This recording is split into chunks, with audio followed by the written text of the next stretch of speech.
My complaint is I want to cancel, I want to refund. They could get the refund. No question.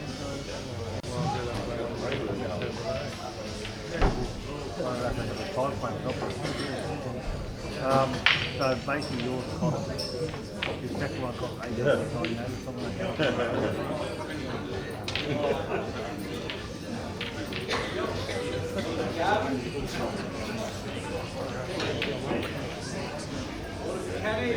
We'll be over here. Are you boys playing the ball club? Fun with just one frame. 7 in my group. One frame. Round was it? How many people go through? 4. There's meant to be 8 one time, but yeah. Morning, ladies and gentlemen. We are about to start another round of the Big Guns tournament. I'm joined by Andy Barrett, who a lot of people won't know. From Barnett, sorry. What did I say, Barrett? Sorry, my bad. A lot of people won't know Andy from Australia, but originally from England, now living in Queensland, and is actually a regular practice partner of Rusty Wheeler, is that right? Once in a blue moon. Once in a blue moon, but you did knock Rusty off. Give him a hammering. Give him a hammering. And if you didn't know Andy yesterday, you certainly would have found out who he was pretty quickly because he ran through the field pretty hard. Just want to quickly touch on last night's match. I know you probably don't want to go over it too much, but I've been over it myself. You were absolutely annihilating Joel in that first stage of the match, and I actually commented I thought that you were just going to basically run away with the match and kill him. What do you feel happened? And to be honest, I think it was. I've not been in that situation for many years. I don't play ball full time like I used to. It's just a hobby of mine where I love the game, and now I play it because I enjoy it. Not because years ago I used to play seriously, played a lot of tournaments in the UK, and getting to the business end of a tournament like this one, I was a bit like a rabbit in the headlights. A bit sort of, I froze a little bit to be honest. And the only reason I got off to a great start is because Joel made a few mistakes. Managed to keep myself together to go 5-0 up. And then from then, I didn't feel great on the cue then, but even then, 5-0 up, I wasn't comfortable, I wasn't confident. Not like in the matches previous anyway. Like in the matches previous, every time somebody made a mistake, I punished them. And that match with Joel, I did it early on, but then there was 3 big chances. Probably 5-1, 5-1, 6-2 and 6-3 I think it was. Yeah, I remember I missed chances, and if I put them chances to bed, the game's over. But yeah, maybe a bit of pool fatigue. Like people said I looked tired. I wasn't tired physically, but I haven't played that much pool in one day in a long time. So. Yeah, look, it's generally more the mental fatigue than anything that does get to you after a while. And I thought maybe you might have just hit a bit of a wall and lost a bit of focus or whatever, just from mental tiredness. But look, today's a new day. You probably had a decent night's sleep. Now you've got to play Rusty Wheeler, who's basically the opposite style of Joel. Joel's very much a correct shot selection player nearly all the time, and Rusty's unpredictable and he likes to try and create things and make things happen. Obviously, as an Australian point of view, Rusty's the person I've played the most. Practiced with him and Brent Reid on the Gold Coast.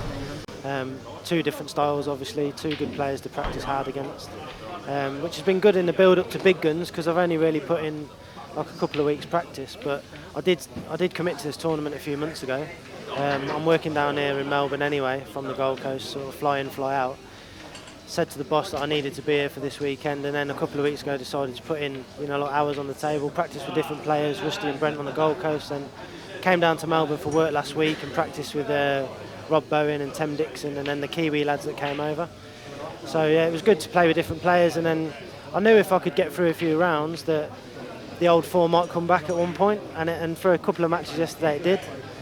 But I just couldn't, the form just couldn't carry on all day. Like it was a bit disappointing in the end, like the fact that I rolled over and died in front of Joel. But yes, I'd already overachieved in the tournament for me anyway. So. Well, as I said, new day, you're still alive. You've already given Rusty a pounding once. Now you are playing Rusty again, aren't you? Playing Rusty. Yep. Yeah. So it's pretty rare that you draw the same person twice in the draw. The way the format works. And he'll want his revenge. Like I know what he's like, so he'll want his revenge. He will for sure, but you've got that mental edge on him. Yeah. So we'll see what happens today, and it's obviously all in your hands. So all the best for the match, and we might have a chat to you after the match as well, depending on how you're feeling. Cheers, Jamie. Thanks, mate. Thanks, mate. Just press.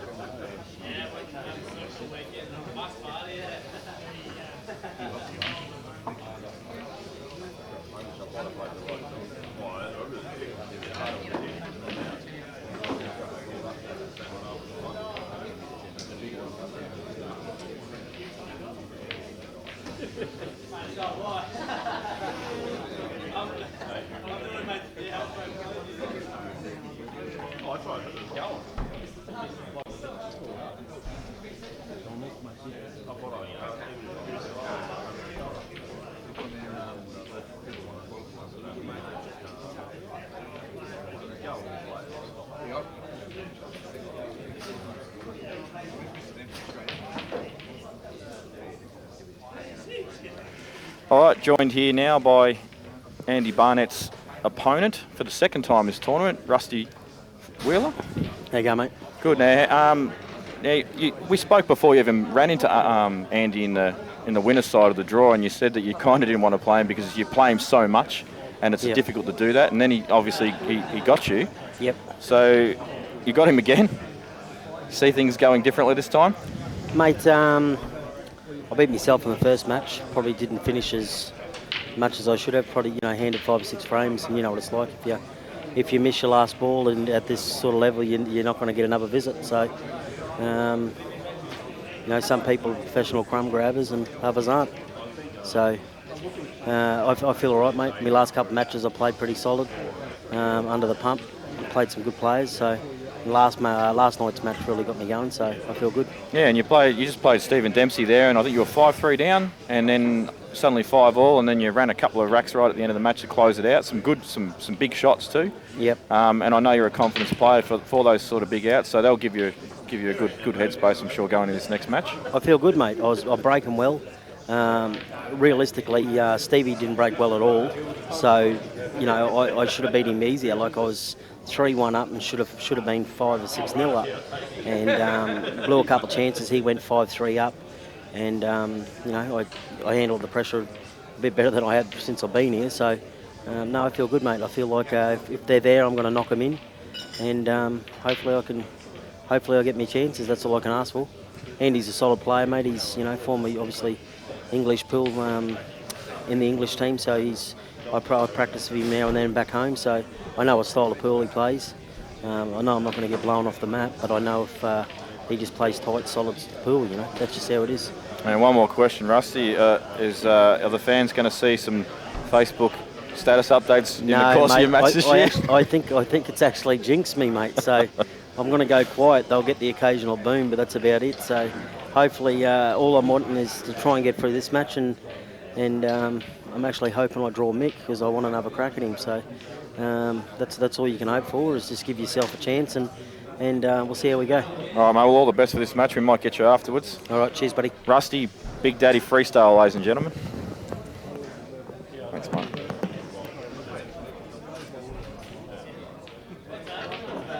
Okay, table 2, Andy Barnett, Rusty Wheeler. Table 2, Andy Barnett, Rusty Wheeler. Table 3, Marc, Robertson, McCartney. Table 3, Marc, Robertson, McCartney.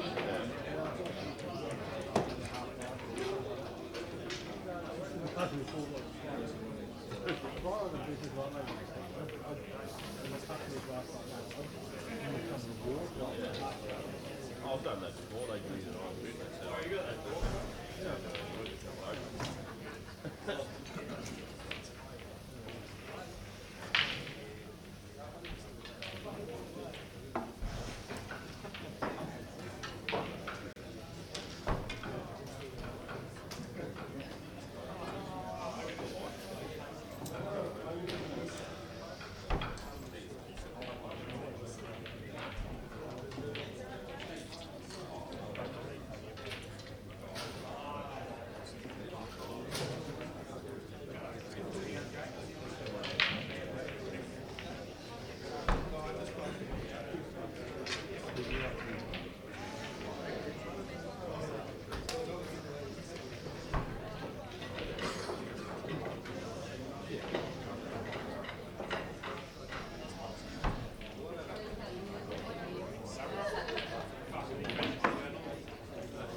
All right, good afternoon, ladies and gentlemen. Welcome to day 3.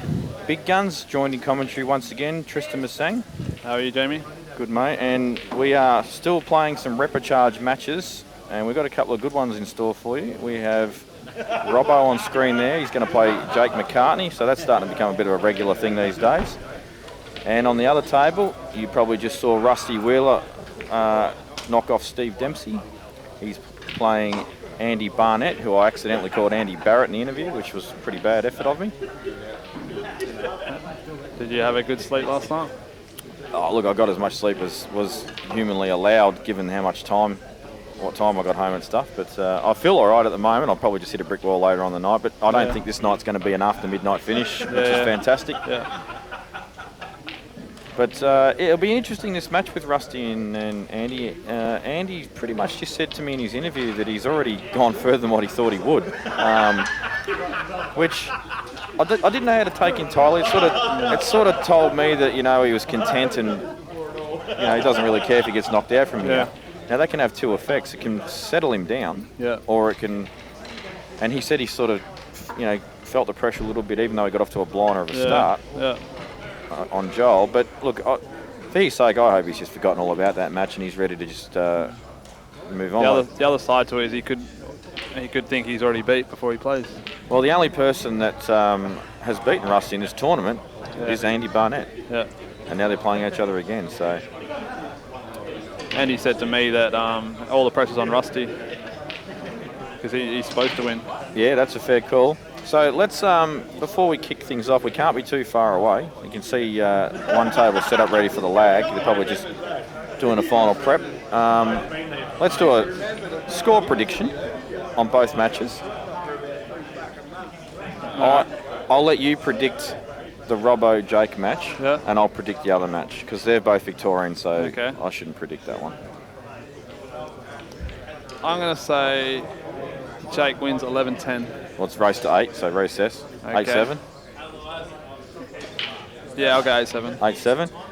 And I'm going to say that the Rusty-Andy match, I reckon Rusty's going to win 8-5. You know what? I agree. I think it'll be 8-5. I reckon about 8-5. I think Rusty will take his chances. Yeah. And I think he'll assert some early pressure on Andy. Okay, what's your score prediction on the? Okay, this is a tricky one for me because I know Jake's prep for this tournament has been practically zero, but now he has had heaps of pull under his belt.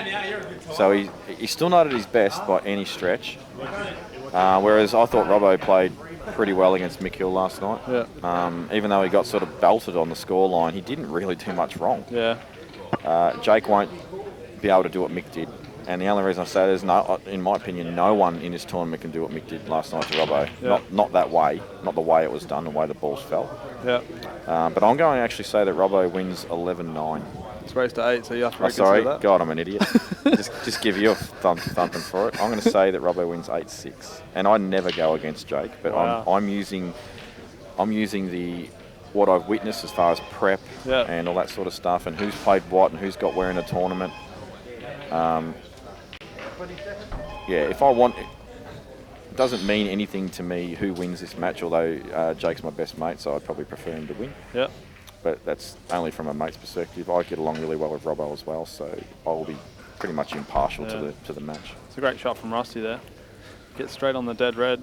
Yeah, and plant it back on the other one now. Kick things off pretty much straight away, and he's in good shape here. I don't think you really want to move Cannon into those two yellows on the right side though. No, you know Rusty. He's going to have right hand side on this. Yeah.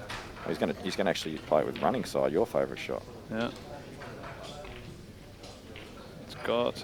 Oh, he's missed it. I actually thought it was easy to play that off two with right, but one bonus he has got there is he's buried Andy's yellow pretty badly, and all Rusty's reds are still on. Yeah. Now I actually wonder if these two yellows on the right side cushion plant onto the other yellow. Yeah. Because I'd pop the ball at the top corner and just play that plant straight away and just get cover the black. Yeah. He's decided just to cover it. That's not a bad shot because he's left none of these reds really available. Rusty might be considering potting it. I doubt it. Would you ever consider face cutting this red up table and canning the black with the white? so you can kick the black the other side of the table. Oh, that's a clever shot. It's going to go back. No, I don't think I would. Yeah. One would assume Andy's just going to put this back over the kick because, Yeah. well, that's what he played last shot. Yeah, but then Rusty can get in behind that black now. Well, he could anyway. I mean, at the moment, Andy's in stay alive mode. Yeah. You know, he doesn't have a lot on offer here, so he's probably forced to put this over the pocket. He might try and come off the top of the yellow and sit it on the black, and then you come off the right side cushion with the white and bury it into the black. Do you know a shot I like there? Pot that yellow he just played, screw back to the middle of the back cushion, and then play this yellow next to the red on the left side. So the red hits the left side rail and up to the top right corner where you have covered. Yeah, it's not a bad shot.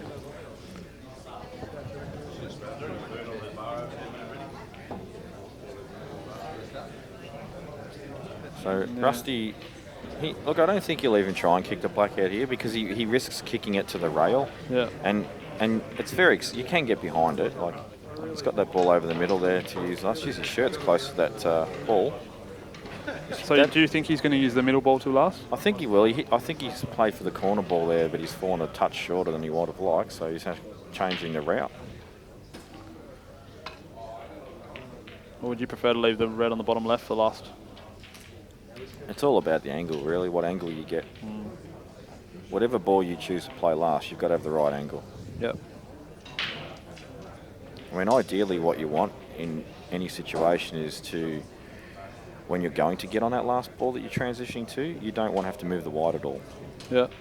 But like, when you say it all depends on the angle, don't you have to have a plan in your mind before you play the shot to which one you preferably want to take? Of course, but you still need to land in that spot. Yeah. Now, if, for example, this one he's fallen way too short, so now he's got to come off the back cushion and he's got to get the perfect angle. Yeah. But if he only had to move the white ball an inch, then you know you're going to get position. Now he's got the wrong side on that. Why but did he put the wrong side on actually, that? you know what, he may have meant to do that so he can come cross table. Yeah.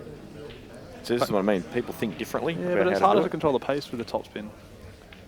No, he plays these shots well, Rusty. But he's underhit it. I reckon the rail. This is that table as well with the rails. Yeah, the dead rails. Yeah. Well, you've got a kick shot at bottom left.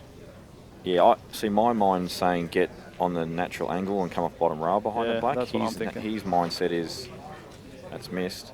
His mindset is to get on the other side, come off the side rail and back across. Yeah. Both shots are fine. It's whichever one the player's more comfortable with. So Robbo got a red off the break. His break cost him last night. So. Yeah, it's really weird. He sort of arced up when I said the break hurt him, and he goes, "I broke the best I've broken in ages." And I said, "Well, you didn't get a ball though, so you know, they might have split well, but it's not breaking the best you've broken in ages if nothing goes in." If anything, that's worse. Well, yeah. I mean, yes, you may have timed the ball better than he's ever timed the break and not pot a ball, but you got to pot him. Maybe that's his way of telling us he's unlucky. Maybe, don't know, but. I mean, he also said, first thing he said was just too many racks. He just ran too many racks. Yeah. And he did. Yeah. So this is a nice out for Robert on the yellows. All balls transitioned very well.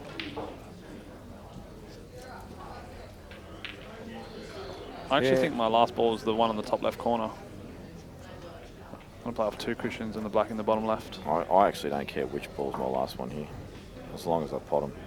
Like this is... Oh, you're talking about Robbo's table? Yeah. I think I'm playing the ball in the left middle now. That's what I would do here. And just go up to the other one there. And then they're all just sort of roll-ins from that point. But Robbo going a different way. Nothing wrong with that. The only thing I don't like about this is you've just got a few reds to negotiate around. Yeah, that red right in the middle of the table is actually annoying. Because you want to be high on the right yellow, the middle. So you've probably got a foot to land in, I'd say.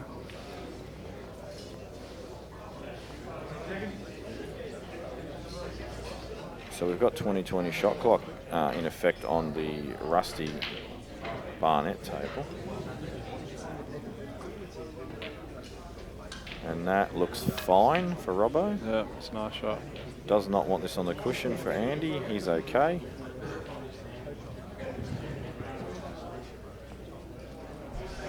Do you just drop this yellow in?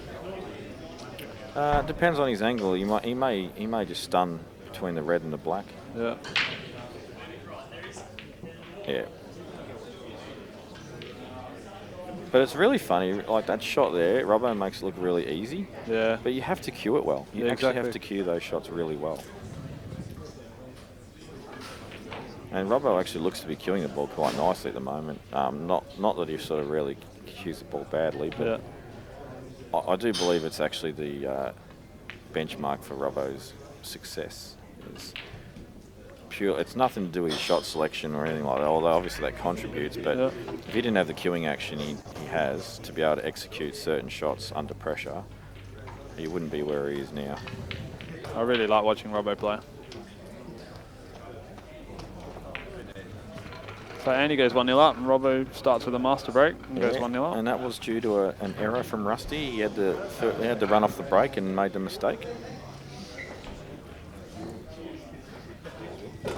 Oh no, it wasn't a. Yeah, So it wasn't. when you look at the difference in the two frames, Robbo was like in pretty much perfect position every shot, whereas Rusty was sort of like half in position. Yeah, he lost position once and sort of never got it back. Yeah. And then obviously, end of the frames where he obviously made a mistake because he lost the frame from it.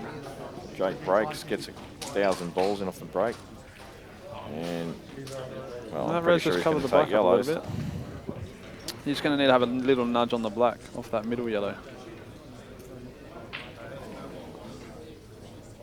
Or would you prefer to play this plant on the bottom left and nudge the black that way? Yeah, look, to be honest, if you can get low on that and come inside the red and hit the black, as long as you don't hit it too hard because the yellow is going to go off the red and you don't want it to go to the top left rail. Yeah. He went for it straight away. Oh, he's got a result though, I think. I think his angle's good here. Okay, his angle's not great. It's pretty straight. He can actually screw off it and flick the black, but he won't do much except maybe push it to the rail and make it on. Yeah, that's what I was thinking. But it's not a nice angle. He's going to kick this other yellow out first.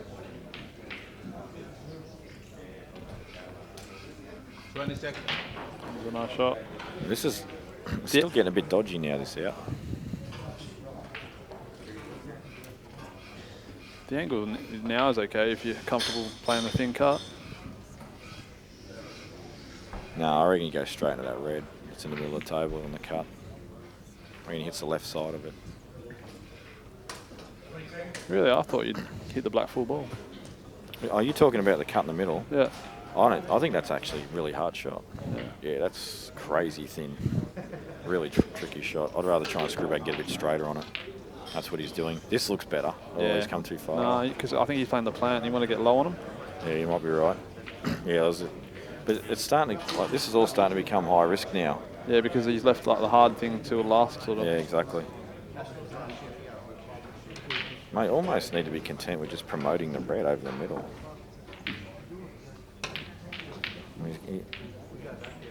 He's going to attack. Oh, he's caught the black thin and it's a disaster. Well, unless they line up. He could be lucky in all three balls to play triple plant. If he's lucky where the black comes inside rail and pots yellow, that is crazy lucky. But I reckon we're going to see a bit of this, and this is why I've actually picked Robbo to win over Jake, is because this out has been pretty badly played. Yeah. Whereas if Jake's put in heaps of time, he just nails these cannons and stuff. He's got to play more precisely. Yeah, he gets a better positional shot to play the cannon earlier. Whereas Robbo will take no risks. Well, that's a good shot. He's played it awesome. White ball. I mean, yellow hasn't worked out amazing, but I think this double will go. He'd be happy with that. He'll be happy if the double goes. Rusty's got another opportunity. I'm going to assume the red at the bottom now passes the yellow. He's just checking it now. From where I'm sitting, he's got half a pocket.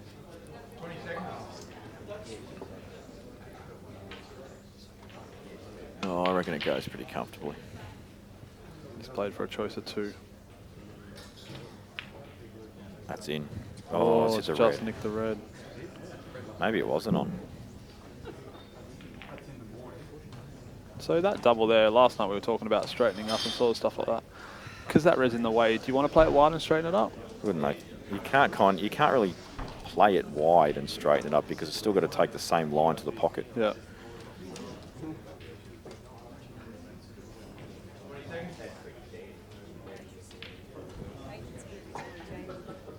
The only way that would work Yeah. is if the ball was off the cushion. What's happening, Yeah, son? that's true. You gonna commentate with me? Right, Baden wants it. Baden's going to jump on the mic, so apology in advance, folks. He's got Tourette syndrome. I'll just hand you over. I sometimes get a temporary dose of that myself. On every Miss Black.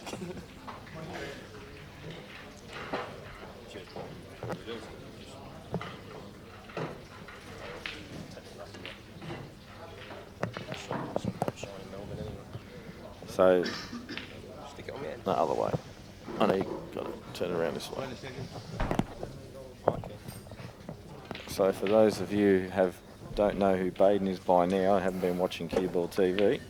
I must say, you impressed me with your play throughout the tournament. Oh, cheers, mate. It's been a good tourney. Go on, press it.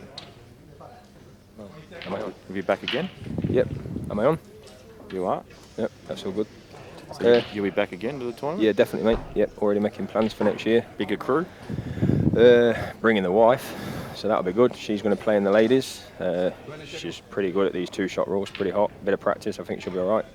And hopefully, yeah, I think between now and next year she'll be certainly teaching our top ladies. Hopefully, have some practice sessions and get the rules, because I think the tactical side is where they're naive.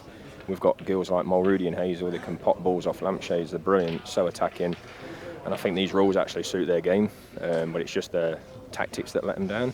Yep. But I think, yeah, with a few good practice sessions, get the ladies playing more. We've got some really good players in New Zealand. I'd go as far as to say world class. I've seen a lot of world class ladies, and yeah, there's some ladies in New Zealand that could certainly live with your Hullies and your even further afield with the ladies, the England ladies and the Welsh ladies. So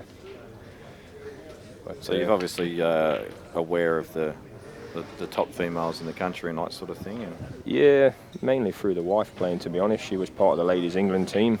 She was like a squad player, never quite made it into the main team, but always tried her heart out, loved the game. And yeah, so a good friend of hers who she used to practice with, a girl called Deb Birchall, don't know whether she'll be watching back in England, but she's been a two-time ladies black ball champion. She's made the switch over, because as you know, there's two big rival associations in England, and a lot of them are making the switch, so you've not quite got the depth in one discipline. yeah, it's a bit of a sore point, that one. Oh, a lot of politics, mate, to be honest. Most pool players just want to play pool, and I think the people at the top of the game, which, you know, I get on with a lot of them guys, so I'm not going to slag them off on air. But I am. Yeah, I think they're hurting the game. Yeah, they are. They're killing it. Most players just want to play pool, and it's a shame that you have to pick and choose. I was fortunate enough myself to play for England for a couple of years, and it's when you've got to ring up and find out whether you're allowed to play in an open event because you're possibly going to get banned for 2 years for playing for your country when you've worked so hard to get in that position to represent your country. I just think it sucks a little bit that you know, it's just a joke, really. No, I completely agree. Most players just want to play pool, and you know. That's a really good shot there from Andy Barnett. He's rolling back the years. Andy is. I played in the England squad with Andy. We had a great few trips away, and yeah, he's an ex-England international. Very good player, lovely lad, on and off the table. I think he's definitely a dark horse for this, because he's class. He was a very good professional. He managed to make the professional ranks on the UK tour, and yeah, he's a class player, and he's come here with no expectation and no pressure, and I think that can make you dangerous. If his game clicks and his A game comes, then these boys will be in trouble, and that's Mick Hill included. He can beat Mick. He's not scared of Mick. Yeah, well, I mean, last night he was 5-0 up on Joel, and then suddenly he said that a little bit of pressure just got to him, and he just he wasn't used to it after so many years of not being in the competitive scene. But at the moment, we're just seeing him mop up Rusty's errors. Yeah, it's yeah. He's certainly, if the ball's there, he'll take them out. It's quite funny how your mindset can work. Like, Rusty plays with Andy a lot now, from what he's told me, and Sometimes when you're playing someone you practice all the time, oh, that's missed. Wow. That's a bad. I don't know why he doesn't stun that in. Why not just punch that in? That's how he's cued most balls. I think he could have done anything with that, really. I don't know why he's missed that. The only way you're going to miss it, though, is by rolling at dead weight. Well, he's on this new Elf Freak thing, and he's set up this new business with his wife on the Gold Coast, and they're into all these protein shakes, and maybe he needs to get a good breakfast down. He looks like he's a bit of a... He's not eaten for a few days, I don't think. He looks like a bit of a gym junkie. He is. Gone from being a barbecue junkie to a gym junkie. But yeah, he's looking good. Plus, he's had no luck there. He's played for a bit of luck because he had to. He didn't have a lot of choice. But these tables are certainly a big leveler. They're a massive leveler, and yeah, you've got it 100% on every shot. Yeah, I spoke to Mikel last night about that because I personally think the balls down the rails on these tables are really tough. Like you just some of the pockets on some of the tables around the room, you just can't play them at pace down the rail. They will not. They just simply will not go. And I even tested them. I think personally with this competition, and it's, I look at the competition for what it is. There's only, I mean, I don't know about your top Aussie players over here. I mean, you know, this guy that we're looking at on screen, Marc Robertson. I mean, he's class. I just commentator cursed him there. He don't miss much at all. But I don't know whether these guys are playing it full time. I'm sure they've all got jobs. They're all amateurs, really. I mean, this is mixed living. I think these tables, personally, the live stream tables, I don't think it can be beat on them. I think it's nigh impossible. My tip was for a Stephen Dempsey Mikel final. That was my tip before a ball had been struck. And I wouldn't be surprised if it's not that final, really. Well, Dempsey's out now, so it can't be. Oh, is he? Yeah, because Rusty just rolled him this morning, so it's got to be someone else. There you go then. And of all the players that are left in the tournament, I'd actually, well, at the end of the day, it's all going to come down to 4 players, and they've got to do a random draw. Yeah, the random draw in the semi-finals is massive. I mean, if it goes, you won't be surprised if you don't see a Marc Robertson Mikel final. Yeah, exactly. I personally think the random draw sucks for the person that won the won the double chance. They shouldn't. If you've won the double chance and you've got an opponent that's got a double chance, they shouldn't be allowed to draw each other. If you get the double chance, you should be able to pick your opponent, make it even more interesting. What if they pick the same one? But this man on screen, I don't know how much you know about Jake, but he was probably considered a year or 2 ago the best player in the country. Yeah. Has not put the preparation that he would have liked in for this tournament. Got a lot going on. He's had some serious injuries as well, back injury and stuff. So that's stifled his preparation. Yeah, from what I've seen of him, he's class. He don't miss much. He plays the game in a lovely style as well. It's keen on the eye. You can sit and watch it. Yeah, he's got both games as well, and plays a lot of shot to nothings. Like you play this side and get behind the black as a shot to nothing. Yeah, I mean we're just talking about the rail shots there. I mean he's played that lovely really, and yet you see a lot of players. So then you question to yourself, does it come down to the ability of the player? Well, at that pace it's okay. You can roll them, but if you had to punch that in, I'll almost say it'll jaw. Well, then it's like what Mick said, that you know it's the way you play the shots. You play the shots to the table. You don't see Mick punching balls down rails. I mean this is a class finish here. What he's taking out. Probably a little unfortunate trying to snooker himself there. But I don't think it'll cause him any problems. He's got big hands.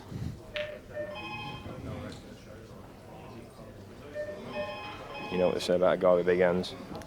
Yeah, that's not the case with Jake, unfortunately. No, I was on about big gloves. A big head. Big gloves. He has got one of the largest craniums in Australia. Has he? Yeah, there's didn't they measure? There's something the other night. Measuring contest. He's 7 centimetres. He's got me covered by, and I reckon that was inaccurate. I reckon he's got me covered by at least 12. But he will go 2-1. He's on the board now. Wow, Rusty has missed the ball. We would not expect him to miss. And you can just see an Andy Barrett big lead coming up. Barnett. Why do I keep calling him Barrett? I don't know. It says Barnett on the screen as well. We've got a Cale Barrett from Tasmania. That's probably why. He's a young junior snooker player, isn't he? That's probably why I keep saying it. Is he playing the 8-ball, Cale? Does play it, but I'm pretty sure he's more focused on snooker. Yeah, I know he recently just won the under-21. Yeah, I watched him in the final. He was and in the semi-finals against Lewis Chan from New Zealand. You know, he's looks a good player.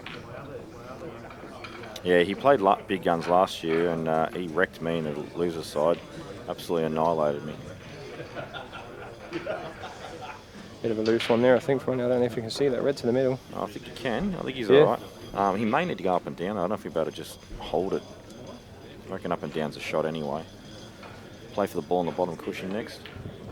No, he's played for the one in the middle. That's a bit short. And this is why I prefer to overhit this, because let's say you do overhit it, but you still come in no man's land. At least you've got the long ball to the top, then you can screw back. This way, you kind of there's no backup plan. Yeah. I'd rather have overhit that. I think he's looking for a bit of a slight kiss off the black. Quarter ball, kiss it to hold it up, but not lose it. Jeez, it's thin, isn't it? Yeah. May even play the red off the yellow to create the angle. Do you reckon he missed the black here? I reckon he'll slide past and maybe hit the ball over the middle pocket. Oh, no, he's hit it super. He's hit it played the thick, red though. off the yellow, but still didn't get it. Would have been all right there. Not a bad shot still. I actually didn't see that shot. Oh, McCartney's. There's a lot of shots we've not seen, Paul. That's why we're sat here on commentary. I might see him, but I can't get him.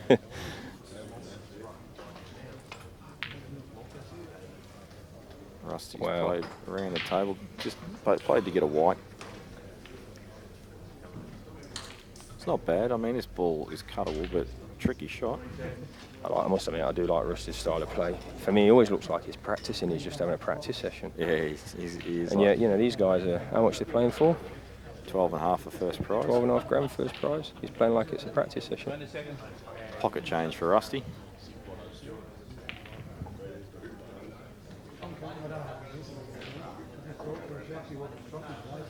Yeah, good shot there by Andy. Nice containing shot. Plays a percentage shot. Now Rusty's going to come up with another safety, but much more difficult this time because there's the ball hanging right over the hole. He's almost got a committee to a pot, I think. Take one on. I think if there's a choice of potting or a choice of a half safety, I think Rusty will always go attacking. He'd rather leave fate in his own hands. Yeah, I think he's definitely plays with that mentality. Good mentality to have as well, I think, sometimes. Face cut double coming up. I mean, this is massive. Look at this. Oh. You see, going back to the cut of the tables now, that black's now tricky. Yeah, that's actually a semi. You might just see Andy just roll this red onto the pocket here and give himself a bit of security. Which the tables that they play on at the Worlds, when you go over to the UK, they're quite generous. You know, the finish is quite easy from there. Like Mick was saying last night, you only need to get sort of an 80% shot on the black and it will go in. On here, you've got to be right behind it. You need to just be dropping it in dead weight. Yeah, that was definitely one of the things I noticed about them. And the cloth's so quick as well, they tend to slide in easier. The pocket cut's totally different. I have noticed her this weekend, to be fair, as well. I think for the, we've come over to this tournament, and this is like the biggest tournament I've been in, I must admit, for probably 10, 12 years. It's massive. But the one difference, I think, that maybe, certainly, we've just started playing these world rules in New Zealand, and we have a big tournament every year, national championships, and we kind of brush and pad our tables in between every match, so guys coming on are playing on nice clean tables. Yeah, it makes a big difference. It should happen. And I think these guys deserve the respect that they should be playing in as good a conditions as possible. Didn't see really, only saw the pad out once yesterday. Yeah, you're right, it should be happening. That's rolled out of touch but still going in. So Jake about to level up 2-all. And Rusty has, after that missed ball in the middle, in the corner, Rusty giving himself a chance, but as Rusty can sometimes do, if he's not flying, playing these flamboyant sort of shots, hasn't landed well. Although he probably didn't have a lot of choice, to be fair there, but to try and get over there and do something. He's probably going to kick off the cushion and try and knock the yellow in past the red on the bottom right-hand pocket, knowing Rusty. He'll find something. It's not actually the worst shot in the world. Yeah, he's playing it. Yellow off the black. No. No, he's actually tried to smother the... Oh, he's got two. How did he get two? I don't know. He was too busy talking. He's got two. That's a great shot then with two. He's set himself up really nice there. He got time fouled. The old 2020 rules come to... This is massive. This is massive because 3-0 this probably could have been. Oh, that's a shock. Oh, he did Rusty. only have half a pocket, I think, but that is a shocker. Wow. This is massive. 3-0 up I from... actually think Andy Barnett might have Rusty mentally toyed with. Well, he's got a nice shot here, Andy. Bottom left-hand pocket. He can drop it in dead weight if he does miss it. Not that he should do, but on these pockets you never know. Not that one. That's far enough out. I reckon it just appears to me that Andy's got Rusty's measure. Like Rusty seems to just be chopping up against him. It's kind of like me playing Jake. Well, they've been, like you say, they've been practicing a bit, and I know from what I was speaking with Andy that he's bashed him over a few times. So Rusty knows Andy's not scared of him, and that's always in the back of your mind.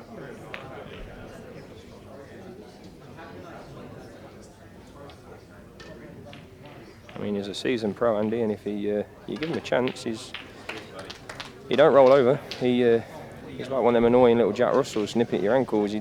He'll never blow you off the table dynamically, but he's just steady away. He's waiting. I'm not afraid. Takes out the easy finishes and he picks off your mistakes. He's class. He knows the rules. He's not afraid to wear the old sleeves that hug the arms business either, is he? Yeah, I think, yeah. He's... This man on screen was a full gym junkie there for a while. Got pretty big. And we're missing the biggest. Few junkies in their family though, Pele. Yeah, the PlayStation junkie, his brother. That's actually funny because the game that they were talking about, I actually played it with them. Let's hope it don't affect his career too much. No, he's good now. He's looking good in the World Championships at the moment too now. Not just trying to gauge whether Robbo wanted that to go or not, only because his angle on this red isn't perfect, so he's just going to going away from the black, eh? He'll just drop it in and punch the black in, I think. Yeah, he's a good cueist. Actually, he'll be extremely comfortable with that shot. He'll be happy with that. I've noticed Andy's persisted with his cut break as well, all tournament. Seems to be getting. And he's getting 3 balls off the break. Tristan commented yesterday on someone just kept potting balls in the top corner. Oh, it was Mick Hill. Kept potting balls in the top end of the table corner pockets. Oh, yeah. Off the same cut break, or? No, he basically just puts the white ball in the middle of the table and just smashes through the pack, yeah. But his timing's really good. Q doesn't waver at all until it sort of hits his chest, and then you see it just flick off line a bit, but...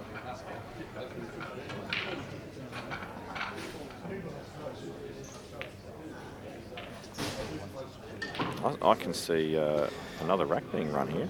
So is there many more big tournaments then that as New Zealanders can come over and play in? Are there any open tournaments that we're eligible for? There is. There was the Western National Tournament, which I believe was going to be open to international players this year, but unfortunately it's been cancelled due to the organiser having extra activities and things that he needs to take care of. Oh, yeah. It may be back next year. I'm not sure. Obviously, Ron will make the announcement when he knows. But this is, as far as the big money tournaments are concerned, where international travel is warranted. This is probably the only one. The other sort of major tournaments we have are all sort of $2,500 prize money, $3,000 prize money first prizes. So this is the big prize pool tournament. Yeah. So we've got the Anzac Day tournament this weekend as well, which is basically the second comp on this weekend. Yeah, so we've got format, eh? Qualifiers best around the of room. Fives and... Well, that's pretty much all our tournaments in Australia. They're all best of 5s and then gets to best of 7 and maybe a best of 9 in the final if it's depending on the tournament organiser. Yeah. But yeah, no, this is really the only best of 11 other than Western National. Oh, and he's just lost the white a little bit there. I think this tournament's going to get crazy, ridiculously hard in the next few years.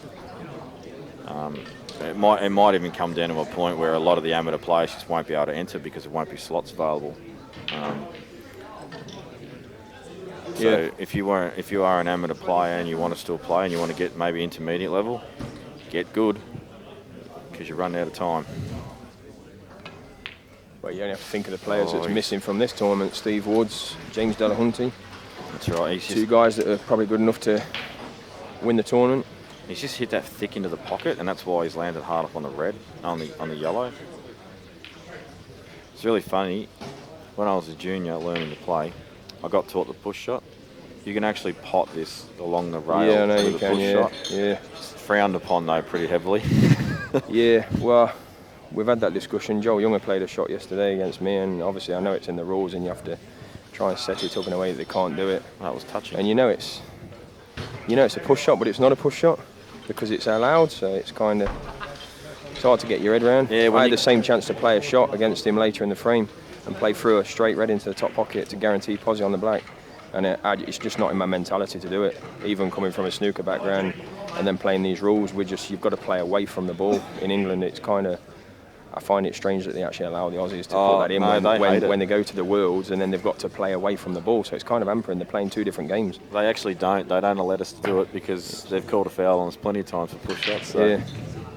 It's it kind of, to be fair, you don't see it very often, but when it does happen, it kind of stinks because it does give the person playing the shot a massive advantage. Yeah, I actually am a big fan of, I play the push shot fairly well. It's one of the shots I do play better, so I like it. But yeah, I can see where the controversy lies. I wonder if that was frozen or not. I don't think it was, but you did double kiss it. Yeah. Well, we had a little scenario like that with myself and Healy White the other day. And, it was a frozen ball. Yeah, that was a frozen ball. I called a frozen ball, and well, I didn't call it.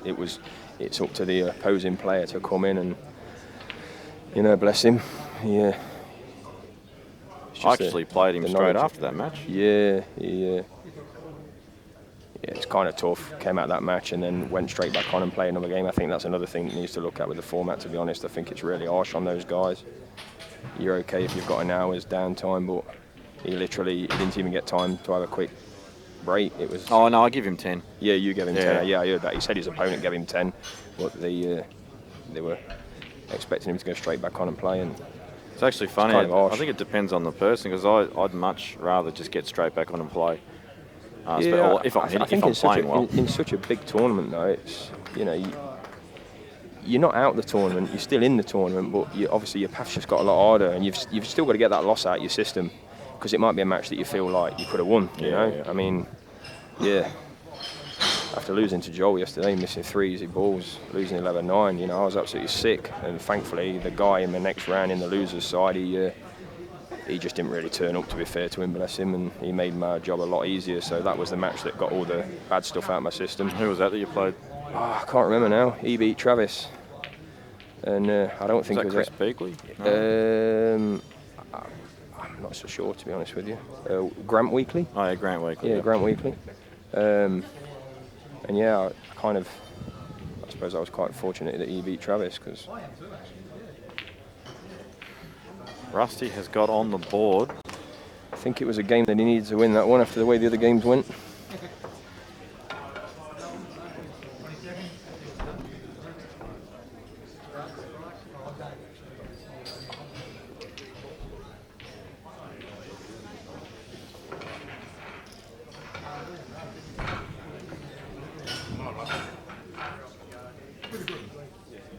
Oh, it's lucky. It's Wow. lucky. This is massive. Got half a chance here. We're going 4-2 up. Get a bit of fresh air between them. Just almost kicked the wide in with the yellow as well. Could have been real bad.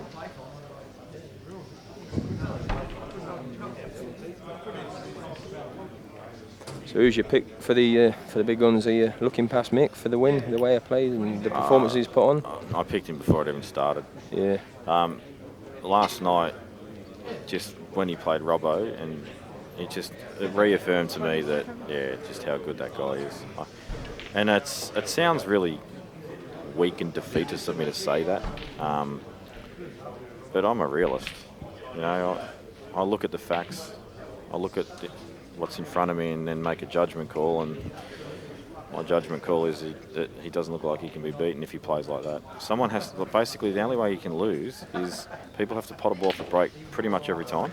You're basically looking that if in a match you're playing a race to 11, you've got to look that, okay, let's go, it goes 11-10, and you've got the toss. Out of your 11 breaks, you've got to break dish 9 of them, I think. Under these conditions, for this amount of money, you're an amateur player. You don't do it for a living, It's his job, and he goes to work and he does his job, and he does it well. And there's not many people on the planet, to be honest, that can live with him when he's just classy. It's great to watch. Oh, last night was It's sensational. much great to watch if you're paired in his off. You feel sorry for these guys. It's going to be a great game today against Joel Younger. And Robbo actually played pretty well, to be fair to him. I mean, I was lost talking to 11-5. Simon Singleton, and they were saying they were watching the game, and I don't think there was a ball miss for the first 9 or 10 frames. Yeah, Robbo really didn't do a lot wrong. He just couldn't pot a ball off the break, and just too many racks getting run by Mick. Yeah, you can't give Mick first visit in the frames, otherwise you're in trouble. And you know, there was a couple of guys saying last night it'd be interesting to see if somebody they thought their opinion of how to beat Mick was to play him at tactics. Well, good luck with that one. Well, he's good at that too. I think it's just underrated because he doesn't play it that Well, he don't much. really need to play it because he just keeps finishing. His white ball's sick.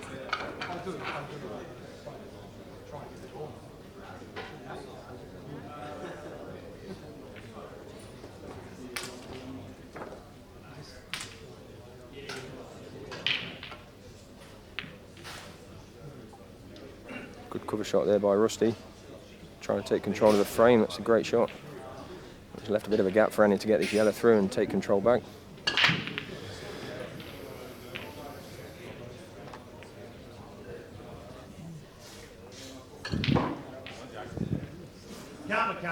Can he clear this red? Oh, jeez, he missed that by a Oh, long dear. way. Got across the line too when he cued it. Yeah. So you might just see Rusty try and develop these reds to the left of the table. He's going to do double this up and down. Is he this red?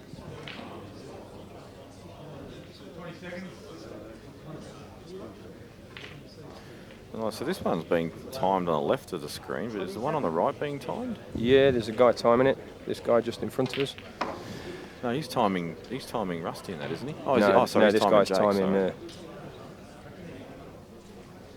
I think that was the issue on the other table why the time foul was called, because the guy on the other table was not shouting out loud enough. He's sat to one of the side tables instead of actually being near the table. Oh, okay. And so that call was not heard.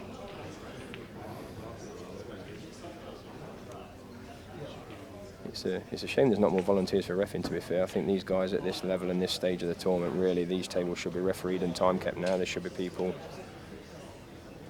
allocated. Yeah, it's such not a fun job. And we've got a few umpires in Australia that are absolutely hardcore for it. Like they love umpiring, they love being, you know, in the action. They get to watch the good players, and yeah, they just enjoy umpiring the game. Well, I think I've heard a rumour that our good old Barry Appleton from Pop Black, New Zealand, he's a referee in the final. He's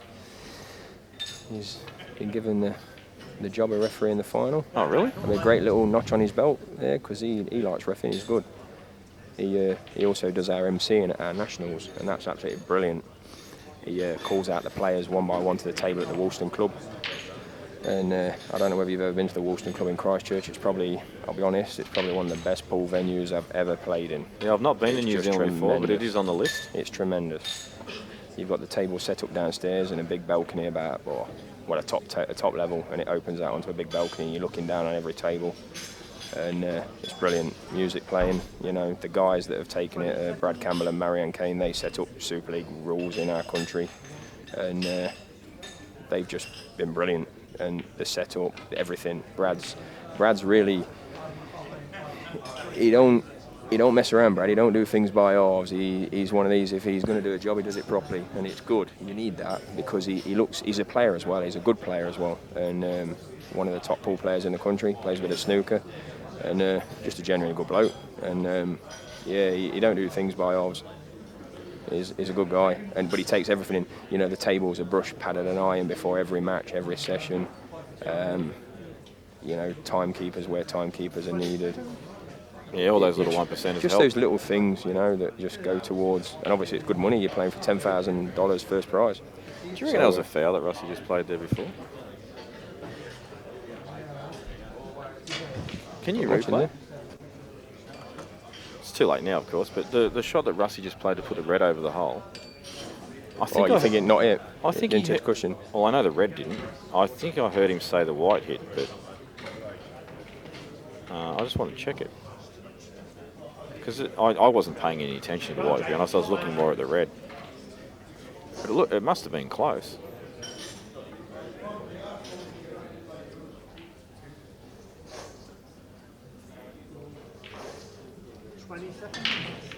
What's Rusty up to here? Oh, he's got two. Yeah, he pushed the ball over the hole after Andy tried to sneak his ball inside. That's the one. Oh no, just before that. There you go.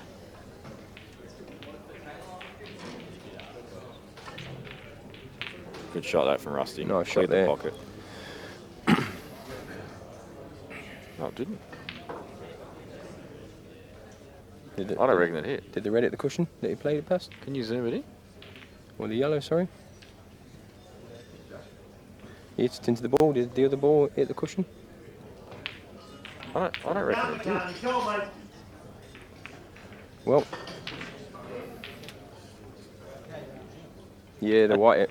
The white did hit. The white hit. Yeah, Rusty did say Yeah. that. It's not like I wasn't believing him or not. I just wanted to confirm it. Like I was saying, another bit of proof there that it'd be great to have referees at this level. One thing that you will find, though, Aussie guys will pride themselves on is honesty. Rusty would have called a foul himself if he thought it was. That's a great shot to pick the gap like that. And I'm already starting to see the chinks in the armour from the early onslaught of Barnett, although it has been a couple of mop-up duties. Yeah. It's It's been a very few hard, errors. like I say before, he's been out of the game for like 10 years and he's just sort of got his cue back out properly to play for this.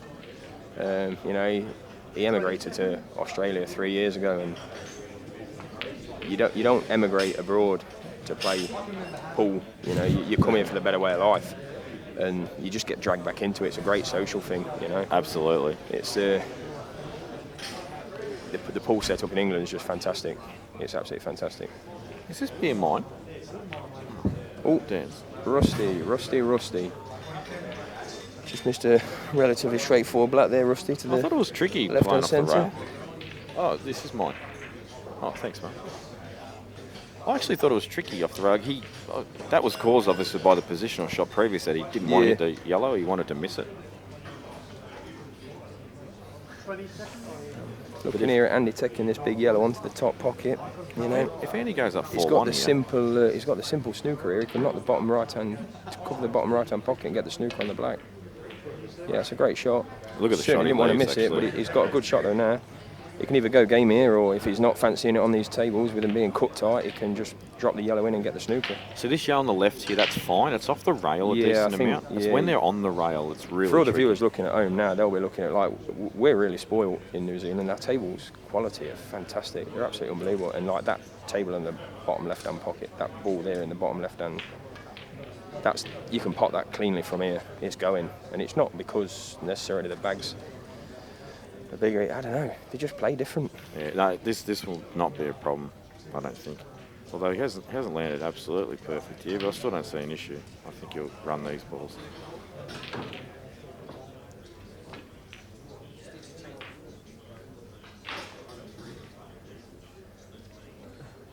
Yeah, if this does go 4-1,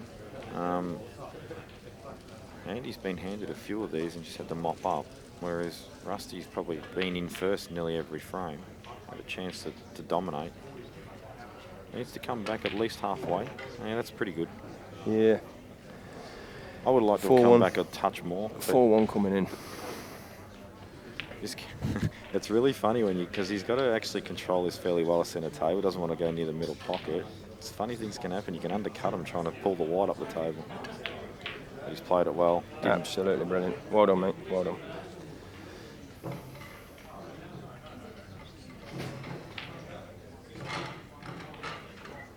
Robbo's on another fairly simple finish there to keep his two frame gap going. And I predicted, screws back into the car park and back out again. I actually predicted an 8-6 score line for this match to Robbo. And I don't back against Jake very often. You don't fancy a bit of a hill match? Oh, I'd love to see it just for the entertainment value.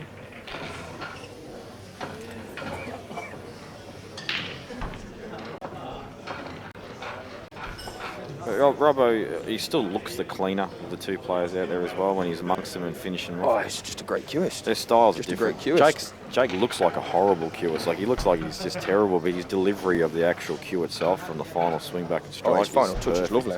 But like you say, Marc's just steady away. He looks like almost like a snooker player playing pool. He does, yeah. And played a lot of snooker growing up. It's a different cueing action.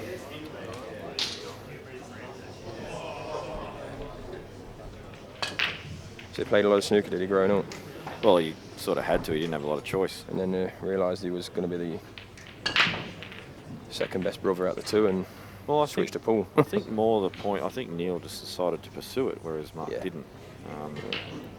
He's told us some funny stories though, about when they were kids and they were forced to play snooker. Like they had to play a certain number of snookers a day, and then their dad would go out, and then they'd jump on the Xbox or whatever, they'd be playing games, and then they'd hear him come up the driveway because they had a really long driveway, and they'd quickly go out there and put some chalk on the table and write some breaks on the board and some frame scores and stuff. And crazy. Was the dad a bit of a player then? Was he? Where did that come from? Where did the drive from his dad come from? Yeah, look, because obviously, I mean, let's face it, there's not a lot of money in cue sports. I mean, if you're going to force your kid to play any sport, golf or tennis. Yeah, he did play, but not at a pro level or anything like that. But he had a fair bit of involvement with a sort of a pool hall up there. Like used to go there all the time. Same old story, a circle of friends, and they sort of become a giant family. I don't know the absolute intricacies of how. It's just you're playing snooker, or that's it. Don't know how that happened, but it's worked for Neil. Because who's the other family in Australia? Is it the Delahunties? Well, yeah. Once again, not really any snooker going on there, except James decided I'm going to start playing snooker as well. Hasn't gone overseas or pro or anything, but I still reckon, like, if you get every single person putting in preparation to become the best they can, of all the players, James Delahunty is a freak show. Yeah. He just, on these pockets, I may at the be pool saying or no. at the snooker? Pool. At pool. Maybe on these pockets I might say no, but like when we played at the Western National, the pockets were far more generous. And so you probably watched the World Titles this year when Chipperfield won the world title. He didn't care where the white was as long as he could pot a ball. That's how James played these tables, and he rarely missed a ball. Just really good, crisp, clean potting and cueing the whole tournament, and just wrecked everyone.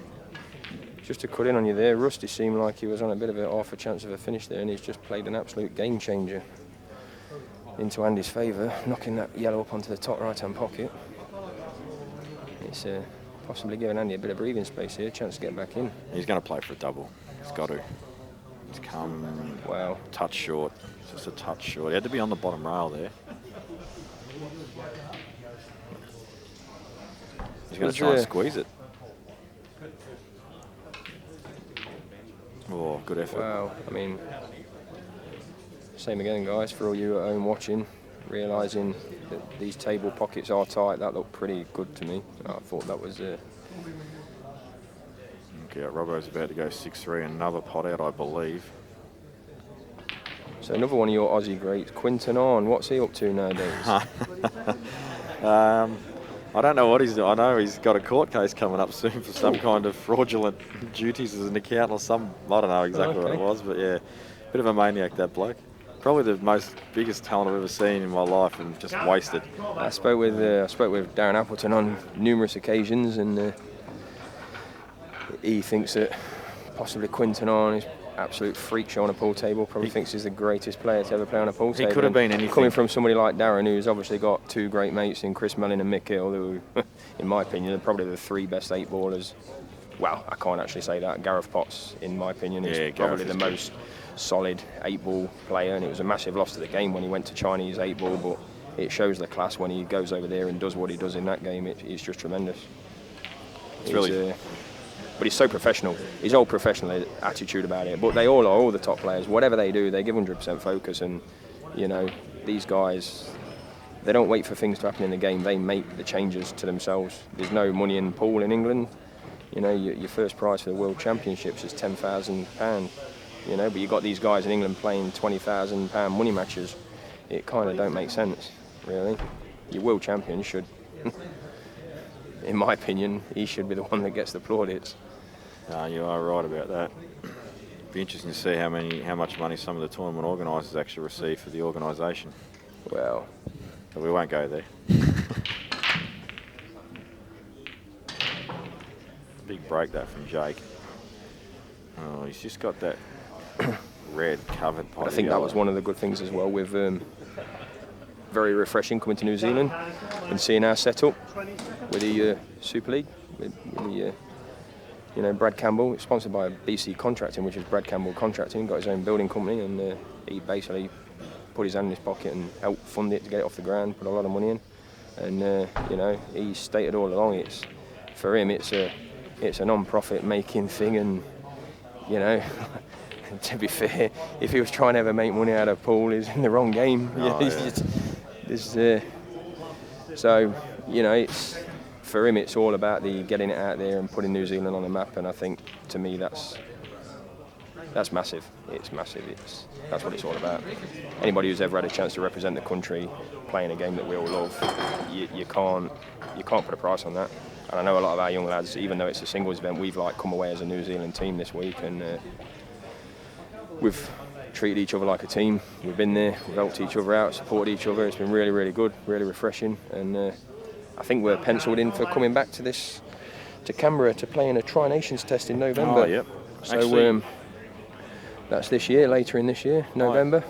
I was actually curious on who was ranked #1 in New Zealand. When I watched Simon Singleton play, I was very impressed with his game, and I thought that there was a very good chance that he might have been ranked top.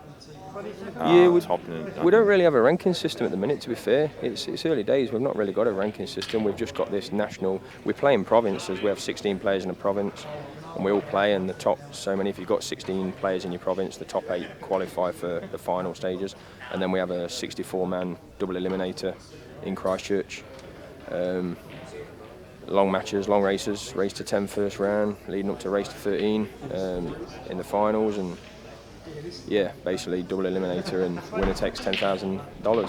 So who would, if you were to get your top 20 players in the room together, and I know that's tough to do, to ask this question because a lot of egos in pool, but who would get the majority votes as the best player in the country? Well, we play 2 disciplines at pool.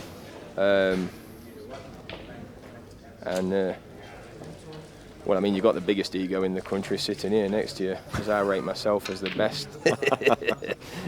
No, but I think as a pool player, you have to back yourself all the time, no matter who you're playing. But I don't always think that you can really say who's the best player. I think for me, certainly now, I'm an old dog, really, 41 years old, and I'll be privileged to play for New Zealand. I've got my citizenship.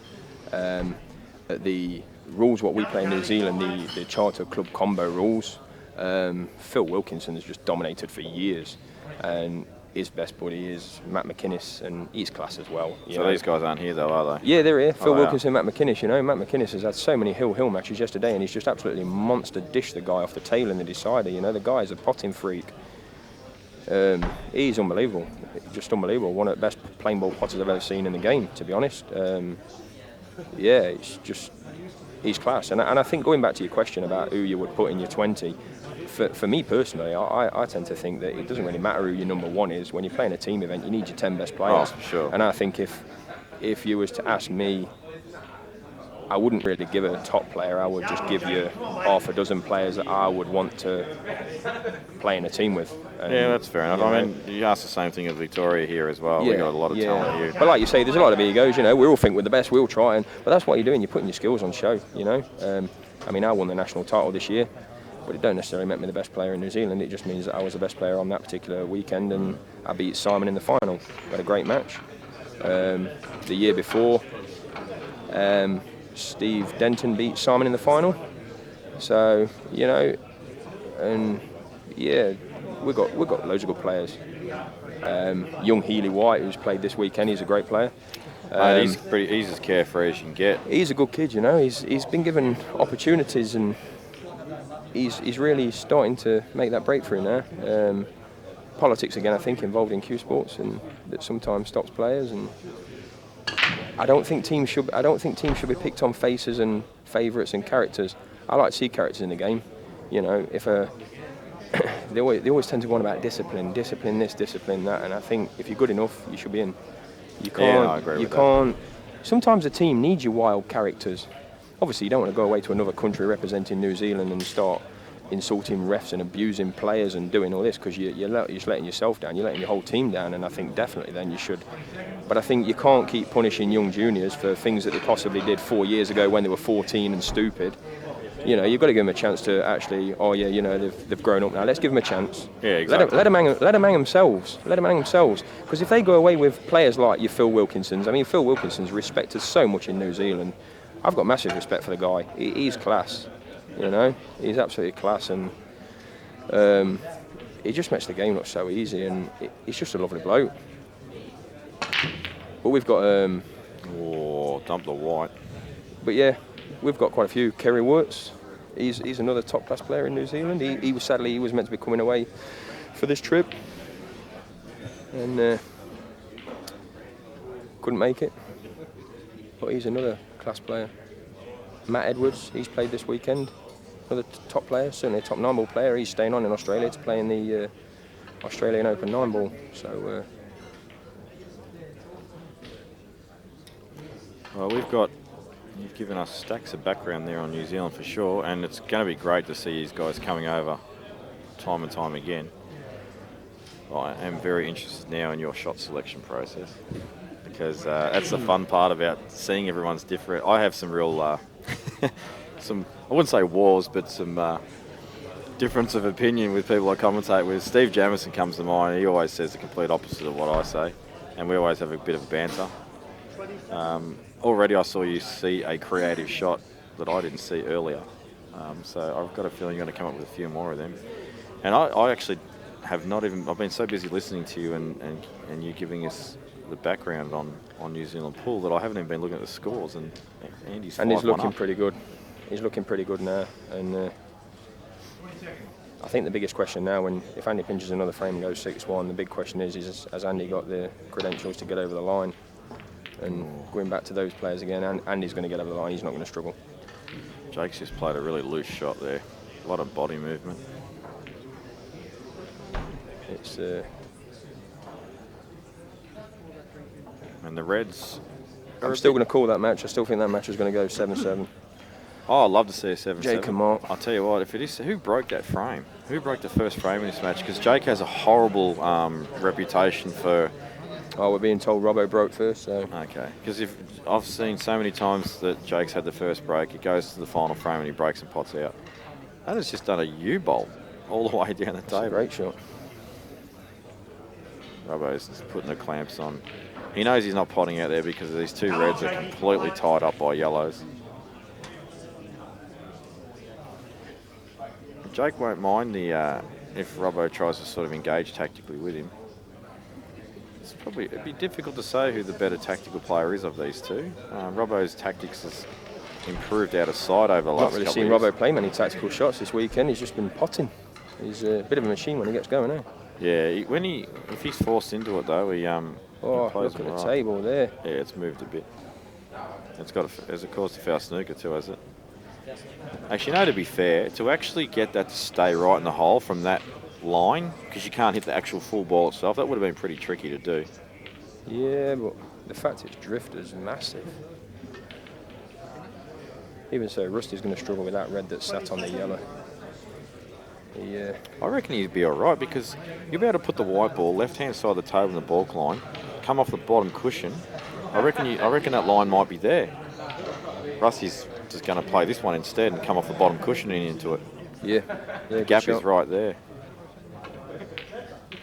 Oh, he's caught the yellow. He's got a result. That's a massive result. He'll tell you play for that. If he tries to convince me he's played for that, he's off his head. It's a good shot. That's a great shot. Well, it's still tricky. Well, this is it. I don't think he can't. He certainly needs the 2 for the black. So if he can get to the top left-hand side of the table, he can play the right-hand side of the black. So the black cannons the cushion. Use 1 yellow to hold, as we see now. Use the right-hand yellow next to the black to hold the white, and use the left-hand yellow to hold the black, and he should have a shot. There we go. Oh, that little friendly little nudge on the yellow as well. Oh. A lot of things happened good there for I Rusty. thought he'd played that beautiful there, but I tell you what. Oh, great finish. Yeah, well played, Rusty. Well worked out there. It's amazing how quick he thinks these shots out. Oh, yeah. He just plays so quick. He's trying to get into Big Daddy freestyle mode. You know, you see guys play that quick. Normally it's like a nervous rush. They play fast so that they... but he's just... That's a great shot from Jake. Yeah, and I reckon this yellow sneaks in as well. And I'm pretty sure... Certainly on the outer tables I think it would do, but on these... no, I reckon it will. They're okay going into the pocket from centre table type thing. It's just along the rails they are a nightmare. Yeah. And I think both the yellows pass as well, but he's maybe opting for a better angle. Or maybe it's going to stun this and... Play the other one, or whatever he's chosen to do there is not He's good. landed in... Now, do you think he's... the way he's cued that, because he's got right through that, I reckon he actually wanted to come back another foot rather than hold the white. Yeah. Because he got right Either through that it. or it was adrenaline and he's just... Yeah, I think you're right. I think you're right. He's really... Check this up with a bunch of left-hand side, is he? Oh, he can roll it. Wow. That's a great shot. He's actually been a bit unfortunate, hasn't Bided gone him some time. We see it's still actually massive favourite, but yeah, like you say, come back another 2 inches there on that yellow and it's game over, and it's 6-5 and all on. I know we hate it when we do that when we've committed, because it can cost you the frame so many times, hanging a ball over the pocket like that. But then, like you were saying earlier on, you see, this is the difference when you got somebody like Mick Hill at the table. Those chances there, those chances are in the bag. They're done, you know. And this is this is the level you've got to play to. Yeah, he just doesn't miss it out. I mean, and it's actually funny when you see Mick Hill miss, because he looks surprised himself. Yeah. Robbo's tried to create. I think sometimes traffic. he throws a miss in just to give people hope.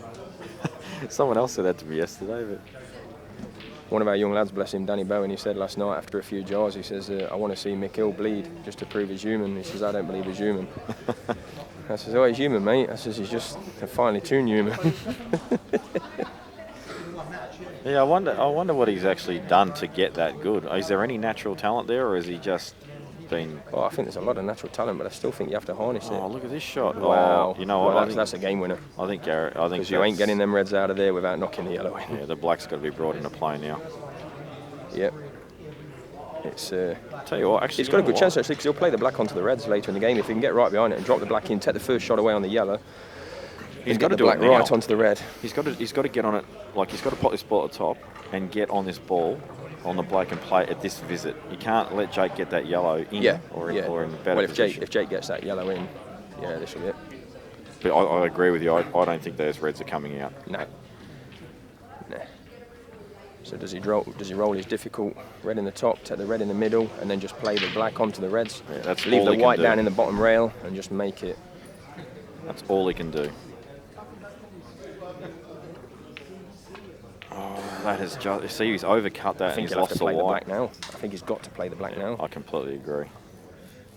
Even if he's going off, you're not But it's worried. from the distance. I'm just worried he's going to actually give. He's got to get that black tight, because otherwise he's definitely going to. With this distance, I think he's definitely going to leave a first pot on that yellow, which means he will have the black with 2 shots. So you still have to play it. He's got to get that black Absolutely tight. no choice here.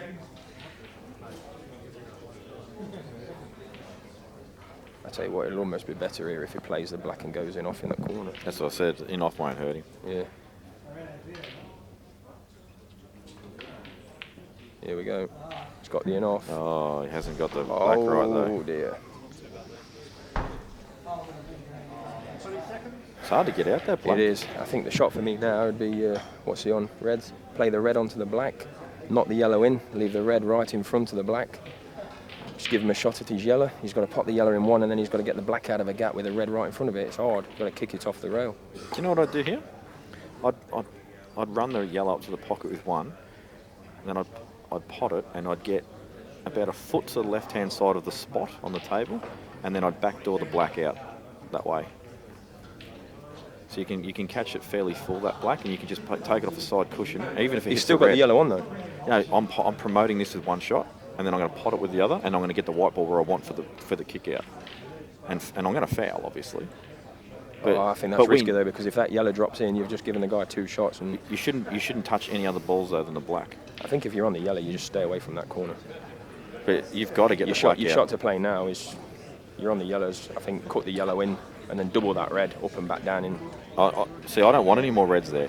The only way you can lose this frame is leaving the black there now, because at some point Robbo is going to get himself where he can get really close to the white with and black, and he's just going to basically hard up, leave the white hard up. Try and get the foul snooker. Yeah, well, not have the foul snooker. He's going to leave him hard up on the black, and he can't kick it out. Got to get the black out. He's looking at it. I just think he has to get it out.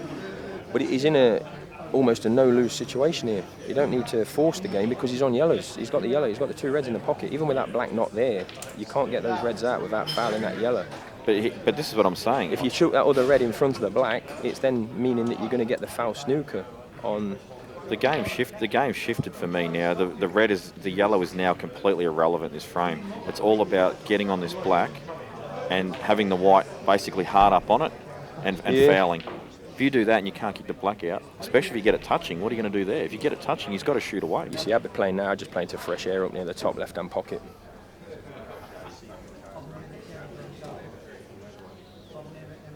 What, give him a foul snooker? No, it won't be a foul snooker. It's Robbo's shot. But didn't you say you're going to give him a fresh air shot? So what are you doing here?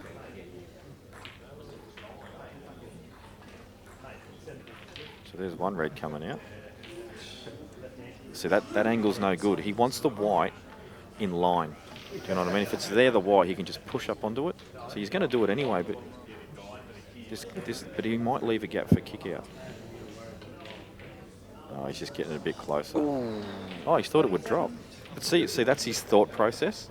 He's like, oh, I want to leave it hard up. Now, let's say that yellow drops. Jakes can't win the frame. And that's why, in my opinion, he had to get the black out. Oh, he's taking the white ball in hand, says foul snooker. He's a bit filthy with it, but it just rocked. It didn't actually move. Geez, Rusty's just hammered that. His only danger now is that he can possibly, when he plays the black onto the red, has he nominated the black? Yeah, and the black's going to go to the right side of the table. Oh, and then it'll kick in and going off. And he'll take that. He'll take that. Trust it to a little bit of luck. Rusty. What's Robbo? Rusty's just done.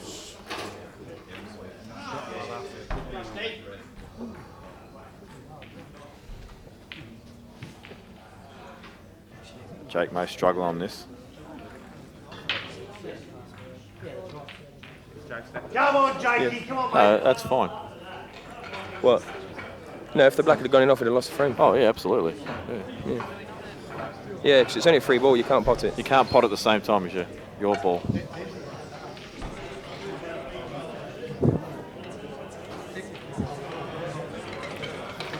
(5-2) Rusty, come on Andy. Stop the rock. Oh dear, foul break. Well, not when the ball went not. in. There we go. Ball went in the pocket though anyway. Ball went in the centre. McCartney's fighting back. Your Hill is looking a bit better. Come on, McCartney.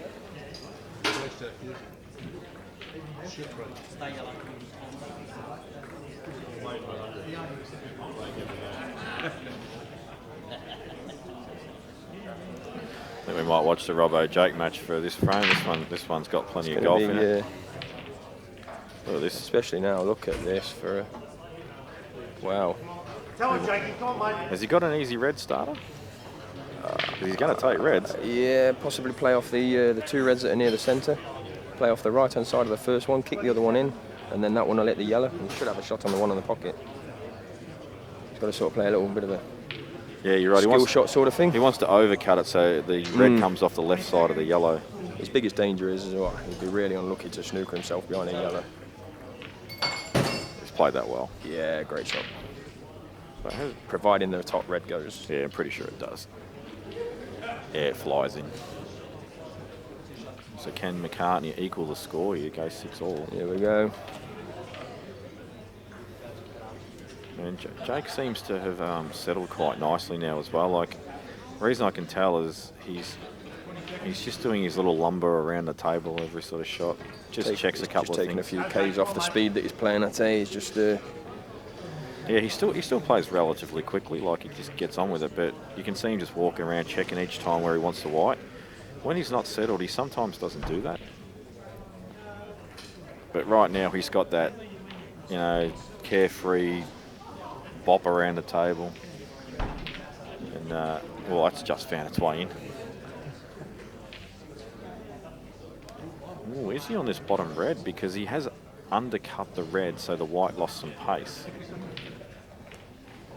If he's not on this bottom red, he might not be potting out here. He's going to go cross table. I think I'd rather play a swerve shot than go cross table if it's only part like a small snooker. Well, you can get away if you swerve the yellow and you play the, oh yeah, across the table, knock the red onto the pocket. You're in massive control. If it does go, you've still got the red to the middle. That's all right. That's I would have preferred to swerve it though. There, that's a great leave. I got up and had a look, but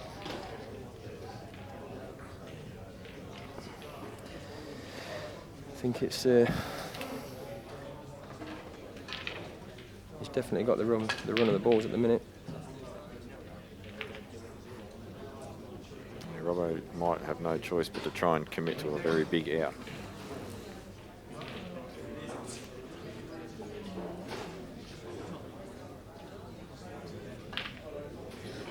Oh, he's missed that by a long way. Probably just focused a little more on cannoning the other yellow off the rail and forgot about the potting angle there for a sec. I think it was always going to be difficult for him there. Eh? He, like you say, if he had have got to the black. Yeah, well, my thought, he was always going to be struggling. I watched Mick do it twice last night, and this is what made me a bit sick.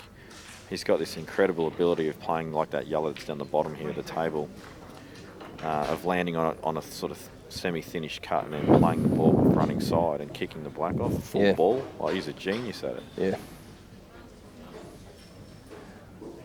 But like we've said a few times, that's why it's his living, eh? You put a guy in the tournament that plays it for a living. That's what you're dealing with. No, you're right. And barring a bad miss to the middle, this should be 6-all. That is in. There we go. 6-6. Jake's looking pretty good. I think for his own good. I think Marc needs to stop the rot with this game. Otherwise, his seeds of doubt will be creeping in.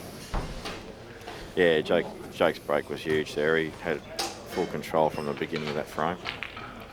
And Robbo had a half chance. That's a great shot by Andy there. This was 5-1 though, don't forget, Baden. It's sort of starting to look like last night's match with Joel. He was 5-1 up and then suddenly 5-3. So Andy needs to, I think he has to win this frame to make sure that same scenario doesn't play out. Yeah. And it's hard as a player because I think no matter how much you try, you always think of frames that you've let go, and it's hard. It's hard to get it out of your head. Another reason why you've got to respect the top players. You know, they just. Here we go. Is that a dry break? I think it is. That was Robbo. Robbo is actually really struggling with the breaks as far as potting and ball's concerned. Geez, I like yellows here. Yeah. But opening yellow is a tough one, the one that's right in the middle of the table. Or a double. I think Jake will take I think reds. if you're going yellows there, I think you're going to have to play safe. If you go reds, you've just got the red at the bottom right-hand side of the table. Whether or not you can skid that onto the pocket with side.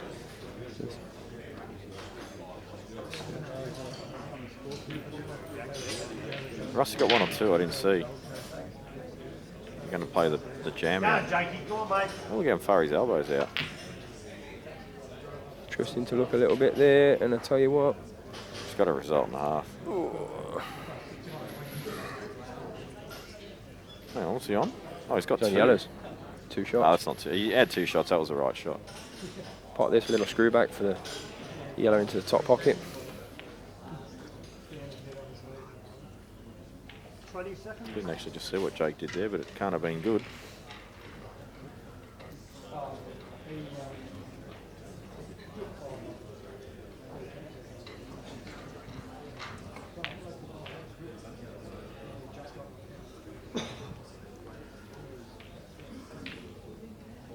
I'm assuming Rusty's going to try and pick the gap between the 2 reds here. Yeah. Sneak in between them, he'll have a choice of balls. If he's on that yellow now, it'd be certainly the right shot to go for. Other than that, he's got nothing else I can see, other than pop the yellow in the right centre and screw back into the... I reckon he's got perfect angle, actually, to sneak between Here we these go. reds. I'm just looking at the table. Come on, McCartney, come on, mate. Yep. Oh, it's played that well. Played that well. If that yellow goes into the left centre now, that's perfect. You can just play the yellow, screw into the red, hold for the yellow to the bottom right. Yeah, It's all straightforward. And I would actually play this a different way.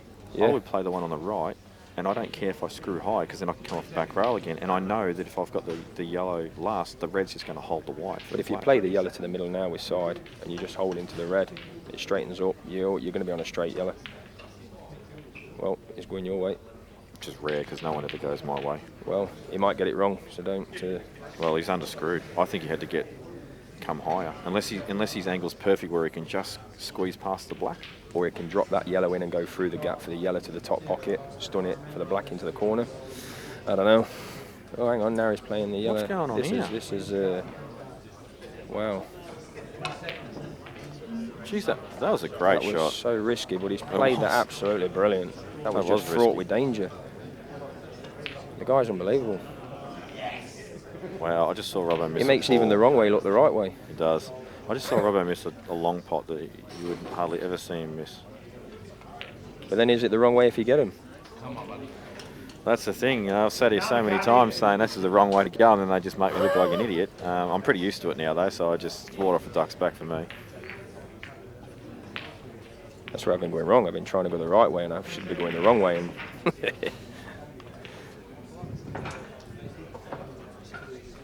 that's a nice containing shot there. It's actually pretty funny. I've had so many people over the years come up to me and go, "Oh, that shot you called there, geez, you got that wrong, blah, blah, blah." I don't cop it so much these days because I think people just have a laugh every time I get it wrong now, and just wait for it to happen, and it takes a good 30 seconds before it does each time, and they're all happy. Well, this is my first ever time in a commentary box, and yeah. Well, you're probably already realising that the camera angle is very deceptive as to what's really going on. Yeah. This is the only thing you can't fail to notice is your phone going off in your pocket with all your text messages of people making remarks or you're commentating. Yeah, get plenty of that. Yeah. I think a few of the pool players are a bit jealous because I've been big in fill-up, and you know. They all want a shout out? Yeah, I love them all. It's not just Phil, it's just he wins most things. So just do a blanket one, just a shout out to New Zealand. Yeah, New Zealand Paul. Love you all from your adopted Kiwi. A couple of them might not like me. I did make a couple of Kiwi jokes, I think, a couple of days ago. But oh yeah. Yeah, there's a few good jokes out there. It's all part of the humour. You didn't do about the sheep's intestines one then? I think a sheep did come up once or twice. Yeah. About the yeah, well, I don't think we should go into that one on there, really. My kids might be watching at home. If they are watching, Chloe, Lewis, love you guys. Can't wait to come home and see you. And of course the wife, love her to bits as well. Can't wait to see her. Me rock. So. And by the sound of things, a text message just gone off in my pocket. That's the abuse. That'll be Matt McInnes. He loves it. This particular frame that Robbo and Jake are playing, this has been, in context with the rest of the match, has been very, very average. But now it's become a scrappy tactical frame because of a few misses. Jake wants to remove this yellow because it's dodgy. Not bad. He's restricted Robbo a little. Does have the ball in the middle, but it's got some risk attached to it. And meanwhile, Big Daddy Freestyle, Rusty Wheeler, 5-4 now, and you can sort of feel this nightmare. I think this clearance from Andy here, this is massive. Yeah, it's key. I think it's almost a. He's going to have a tricky shot to the black, whichever yellow he leaves till last. He's got to take this one now. There's no other choice, but this next positional shot is huge. I think I'd actually just be happy to land near the right side cushion here. You're going to take the ball a bit longer, but yeah, I like this shot. That's the shot. Yeah. Come on, Andy, mate. You've got to cue this, buddy. Yeah, this is good cueing required here. He's actually got to screw off this a bit. Sure, can't just stun it. His wife Charlotte will be sat at home, screaming at the TV for him to pot this. I'll tell you what, this is a tough pot, so don't have any heavy objects in your hand, because there is I'm going to say a 40-60 chance that she throws that heavy object at the TV screen if this doesn't go in. This is a tough shot. Yeah, he's cued across the line. Yep. And that actually reaffirms to me what Andy said about his match play, how he hasn't really had it. When you're under the pump and you don't have solid match play under your belt in recent times, that's when your cueing action starts to let you down. Yeah, throw the odd chicken wing in every now and again, and it frustrates you, because then you can feel it. You can feel that you've done it too, and it makes you wild. Oh, mate.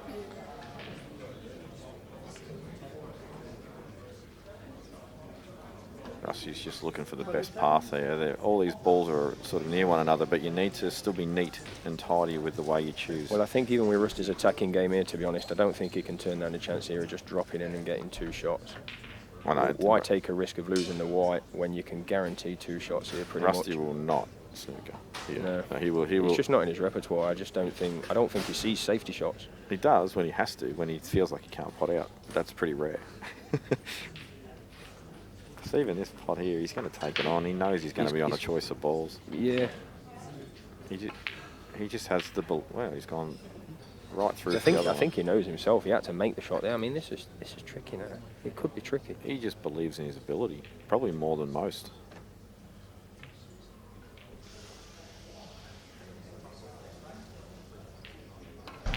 Key shot. That's yeah, he's played that shot. well. That's a sensational shot. Because I think he can drop that red in the top. He may even be able to just slightly tickle the black, knowing that he's got the red on the other side of the table. He's got a bit of an angle on there. Looks like he's got a bit of an angle. Even if he can't count the black, he can drop it in and then take the red in the pocket and go around the back of the black. Exactly. If he's straight. But I think he's got a slight angle. Oh, he's taking this one first. Well, this is automatic position as well, though, so this is fine. Oh, he's played that well. Yeah, shot Rusty. So I'm assuming he's going to drop this in as well, and just slide past the yellow and play the... Slide past, tickle it, just play it natural angle, drop it in. Just you see, always goes the complete opposite way. But that's a great shot. It's just simple. Yeah. Keeps it simple. He plays the game lovely. It's lovely to watch. I just don't even consider screwing the opposite side there. Like when you just got to. I think when you play with that small white ball though all the time, it's what you realise you can actually get out of it. You can create angles that just aren't. I think that's why Mick Hill's so good at his positional play, because he can find an angle that you actually don't think exists, and it's that slide. And when you're playing, and I mean, like I say, going back to the tables, if you brush them and clean them and iron them, and you get that slide back on the table, that's when you can really draw the white ball. Did you actually see the final colour ball that Mick pot last night, or the second last one that he pot last night, where he plays this massive stun run through, sort of, I don't even know where he hit the white to get that to happen. It's an unbelievable shot.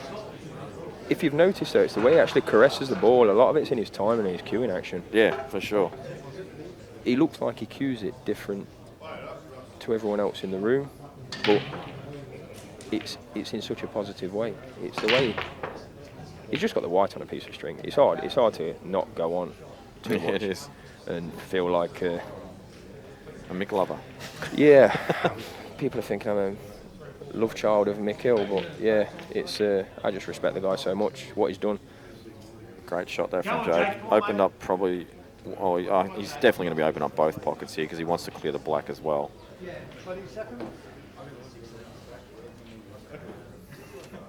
This is actually, you know what? 2 shots ago, you would have said there's no way Jake's going to pot out here. No, and now you're looking at it going, yeah, this shot's everything. Well, this one and the next one. Pot this one, get a nice angle, pot the red in off the yellow, clear the bag, drop onto the rail. Wow, what's he he doing here? Wow. It's a good shot. I think he's got perfect angle to screw straight back to the rail as well. Wow. I still don't know. Actually, you know why he's taken that shot, I think, is because if he had to just come for the gap between the 2 yellows, he might have had too much angle to punch it and hold. Yeah, yeah.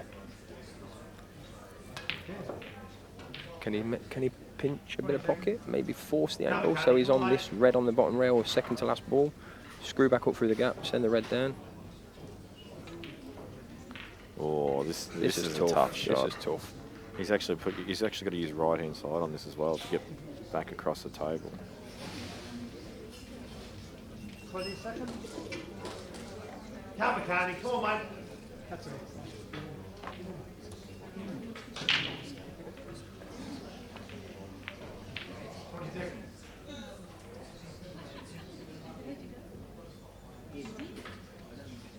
Jeez, That's played a that great well. shot. He's played that really well. No, this is massive. This is massive. He's got to get this contact right. Yeah, I think if he had Cushion, his choice, yellow. if he had his choice, he would have landed dead straight on this, and just that way he didn't have to worry about the yellow. He could just run straight through. But now he's actually got to move. But I think the white's guaranteed to come off the cushion. It's aiming towards the yellow in the middle of the table, which will give him a shot. Any cannon on that yellow is going to have a shot at the black. The biggest thing is getting this yellow out of the way of the black. He wants to can it fairly thin, so it just Cushion pushes first. the bottom rail. Cushion first. Perfect. Yep. Oh, no, Oh. it wasn't. Or is it? Oh dear. Is he okay or not? I don't think it's on. Oh. And this is why he had to hit it thinner, I thought, because if he hit it thick, it was a chance to go in front of the black. 20 seconds. What's Andy done here? Missed that last shot he played to the. Does this go past there? I'm surprised he didn't play Little the double. tiny Oh, does this split go? shot. Yeah, this goes. Play for the middle. He's got it. Come on, Jakey. Oh, it was on. Jake's got it. Oh, he's in. done the Ben Noonan. 7-6 up. He's done the Ben Noonan. Milking the finish. Looks at it for 3 days and then just bangs it in. Better known as milking the dish. This is a big shot for Andy now. Would you screw this or would you top it? If the black goes, just drop it in. Oh, he hasn't reached the rail. Oh, Andy, you've just given 2 shots away, mate. I'll tell you what, that's absolutely buddy. inexcusable, because he can go up the table another It can foot. afford to be high, yeah. Yep, that's just a little bit of tightness in the arm. And now you watch. That little seed of doubt in your mind that you're going to... watch the untightness in the arm now. Rusty's absolutely loving these strawberries that he's getting now. I don't think Rusty knows anything about tightness. I've not seen him buy many drinks though, to be fair. It's about the only tightness I've ever seen in Rusty. Trust me, when he's not playing well and he's getting dominated on the scoreline, he can get a bit filthy. He gets very emotional.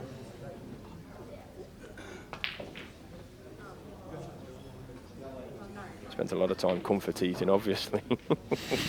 Oh, I got barraged for saying something like that. You can't get done for slander in Australia, can you? Likes his pies, there's no doubt about that. I wouldn't say that. But he's probably not going to need his 2 shots here the way he's going. In fact, if he tries to use 2, it's the only way he can probably lose the frame. Yeah. McCartney's on. Actually, look at this. McCartney's on. He's on a match This winner is now. it. I tell you what, a little shot here. Oh, that's okay. Rusty. Maybe he's going to use his 2. Yeah, he might. I don't think he will actually. I think he'll just knock this in, plain ball, just aim it in. I reckon knock he'll it set in. this up. You reckon? That's a smart there you shot. go, you see. It looks thin. So Rusty's going to, for the first time in this match, has taken the lead 6-5. 6-5, and this is going to be an interesting test of Andy's character now. And This needs to turn out right, because he can only be on 1 ball. Oh, the judgment. he's played that lovely. I don't think that was appreciated enough, to be honest. That was a sensational shot. Really judged that well. Red didn't even move. Now, where's the black going? I think it goes to both middles. I think there's enough gap between the reds, between the red and the black, that will go to both middles. You sure? Yeah. It will definitely go to the right middle. Goes in the middle past the red, eh? Definitely go on the right middle. Obviously, once he moves that yellow. Well, he's okay. I'll tell you what, you might. Oh, would you? He's just checking his angle now. If he just drops this in, what angle he'll have on the bottom of the ball at the top of the table to come back down to the 2 in the centre. If the black's tight, would you take the opportunity of just putting the yellow to the middle and just land on the red? Maybe develop the black? I reckon it's crazy thin.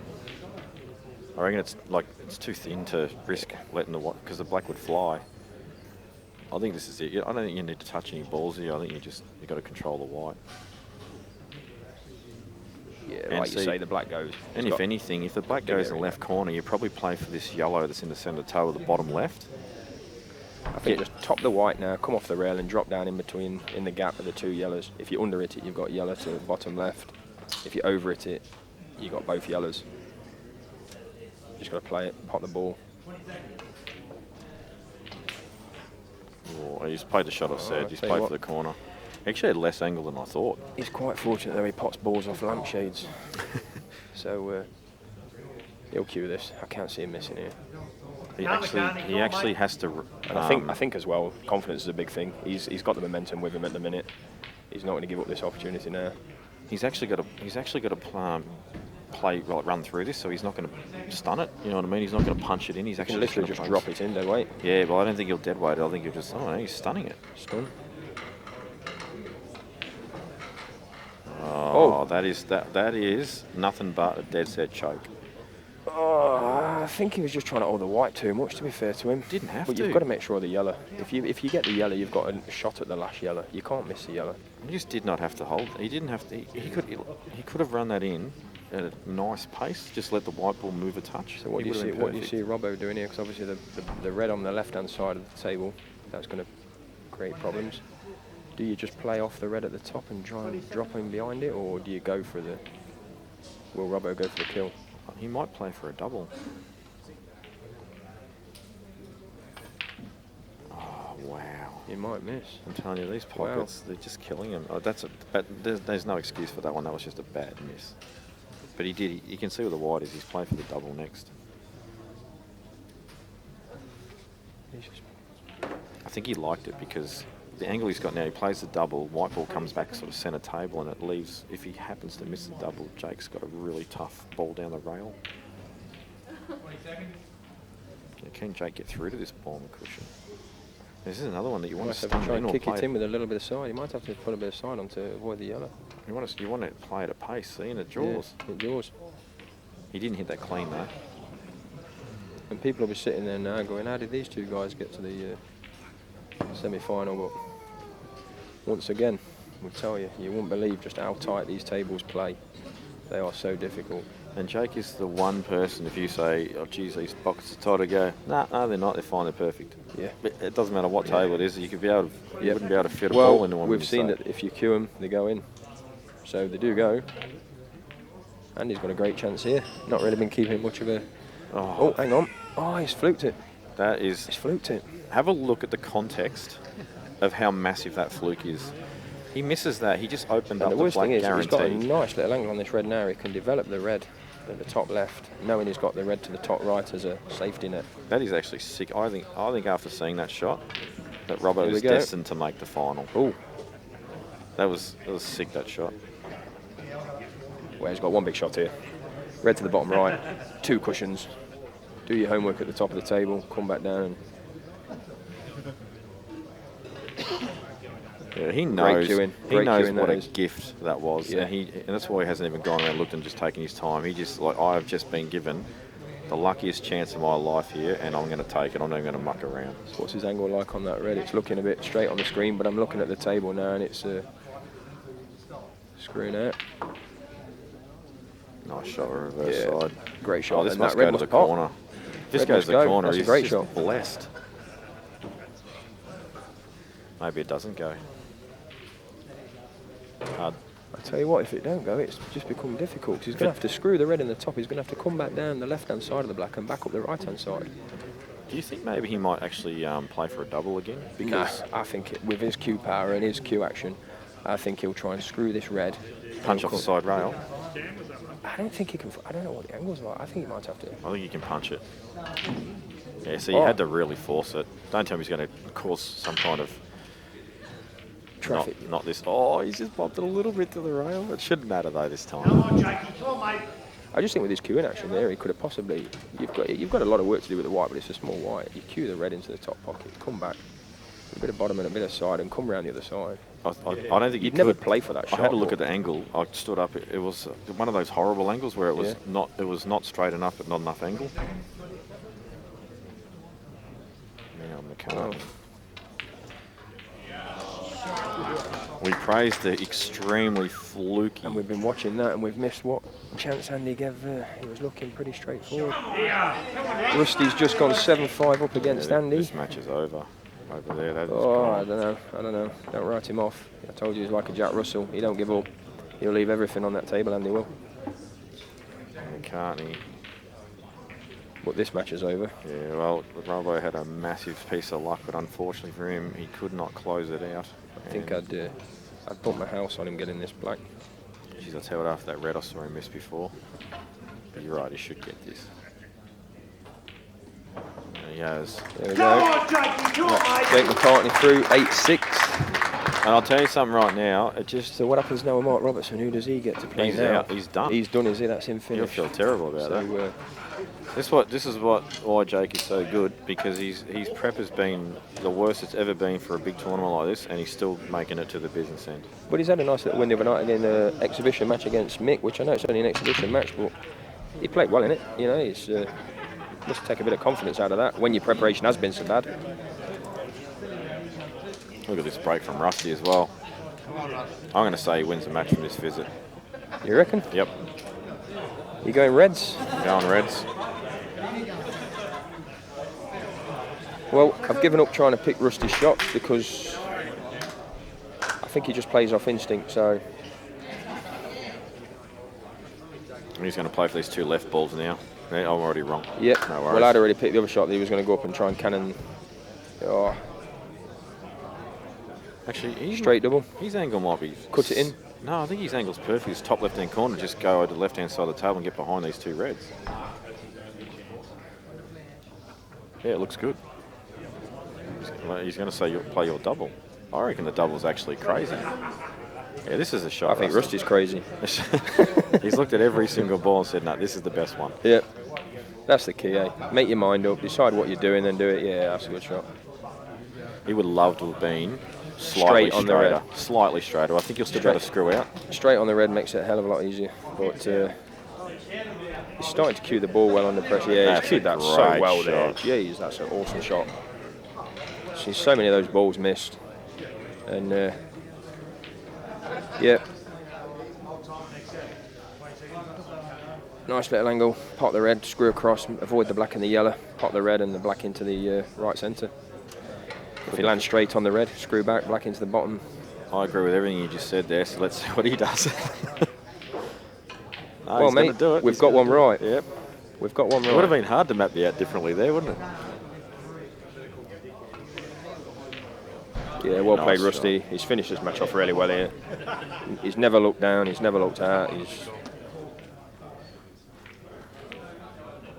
Yeah, well played, Rusty Wheeler. 8-5 win over Andy.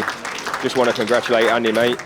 Known him years and want to congratulate him on a great tournament there, and hope he's not too down and disappointed.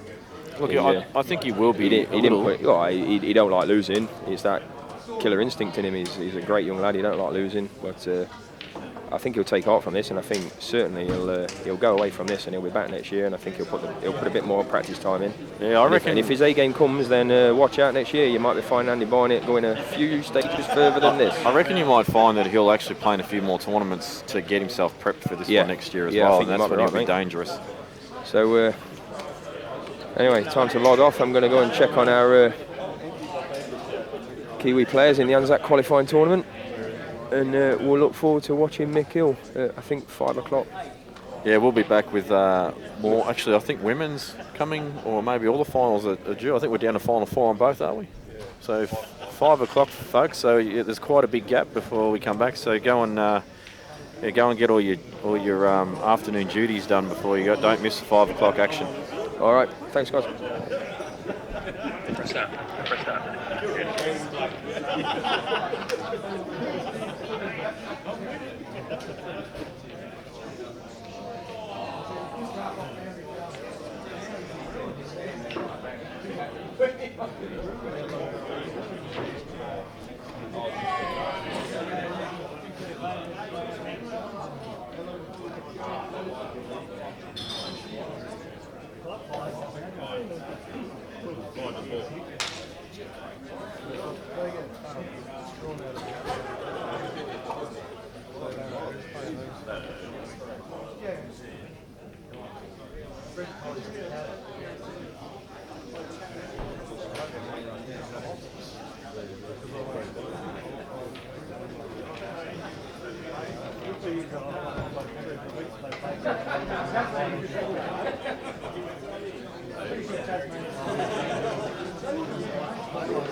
Yeah,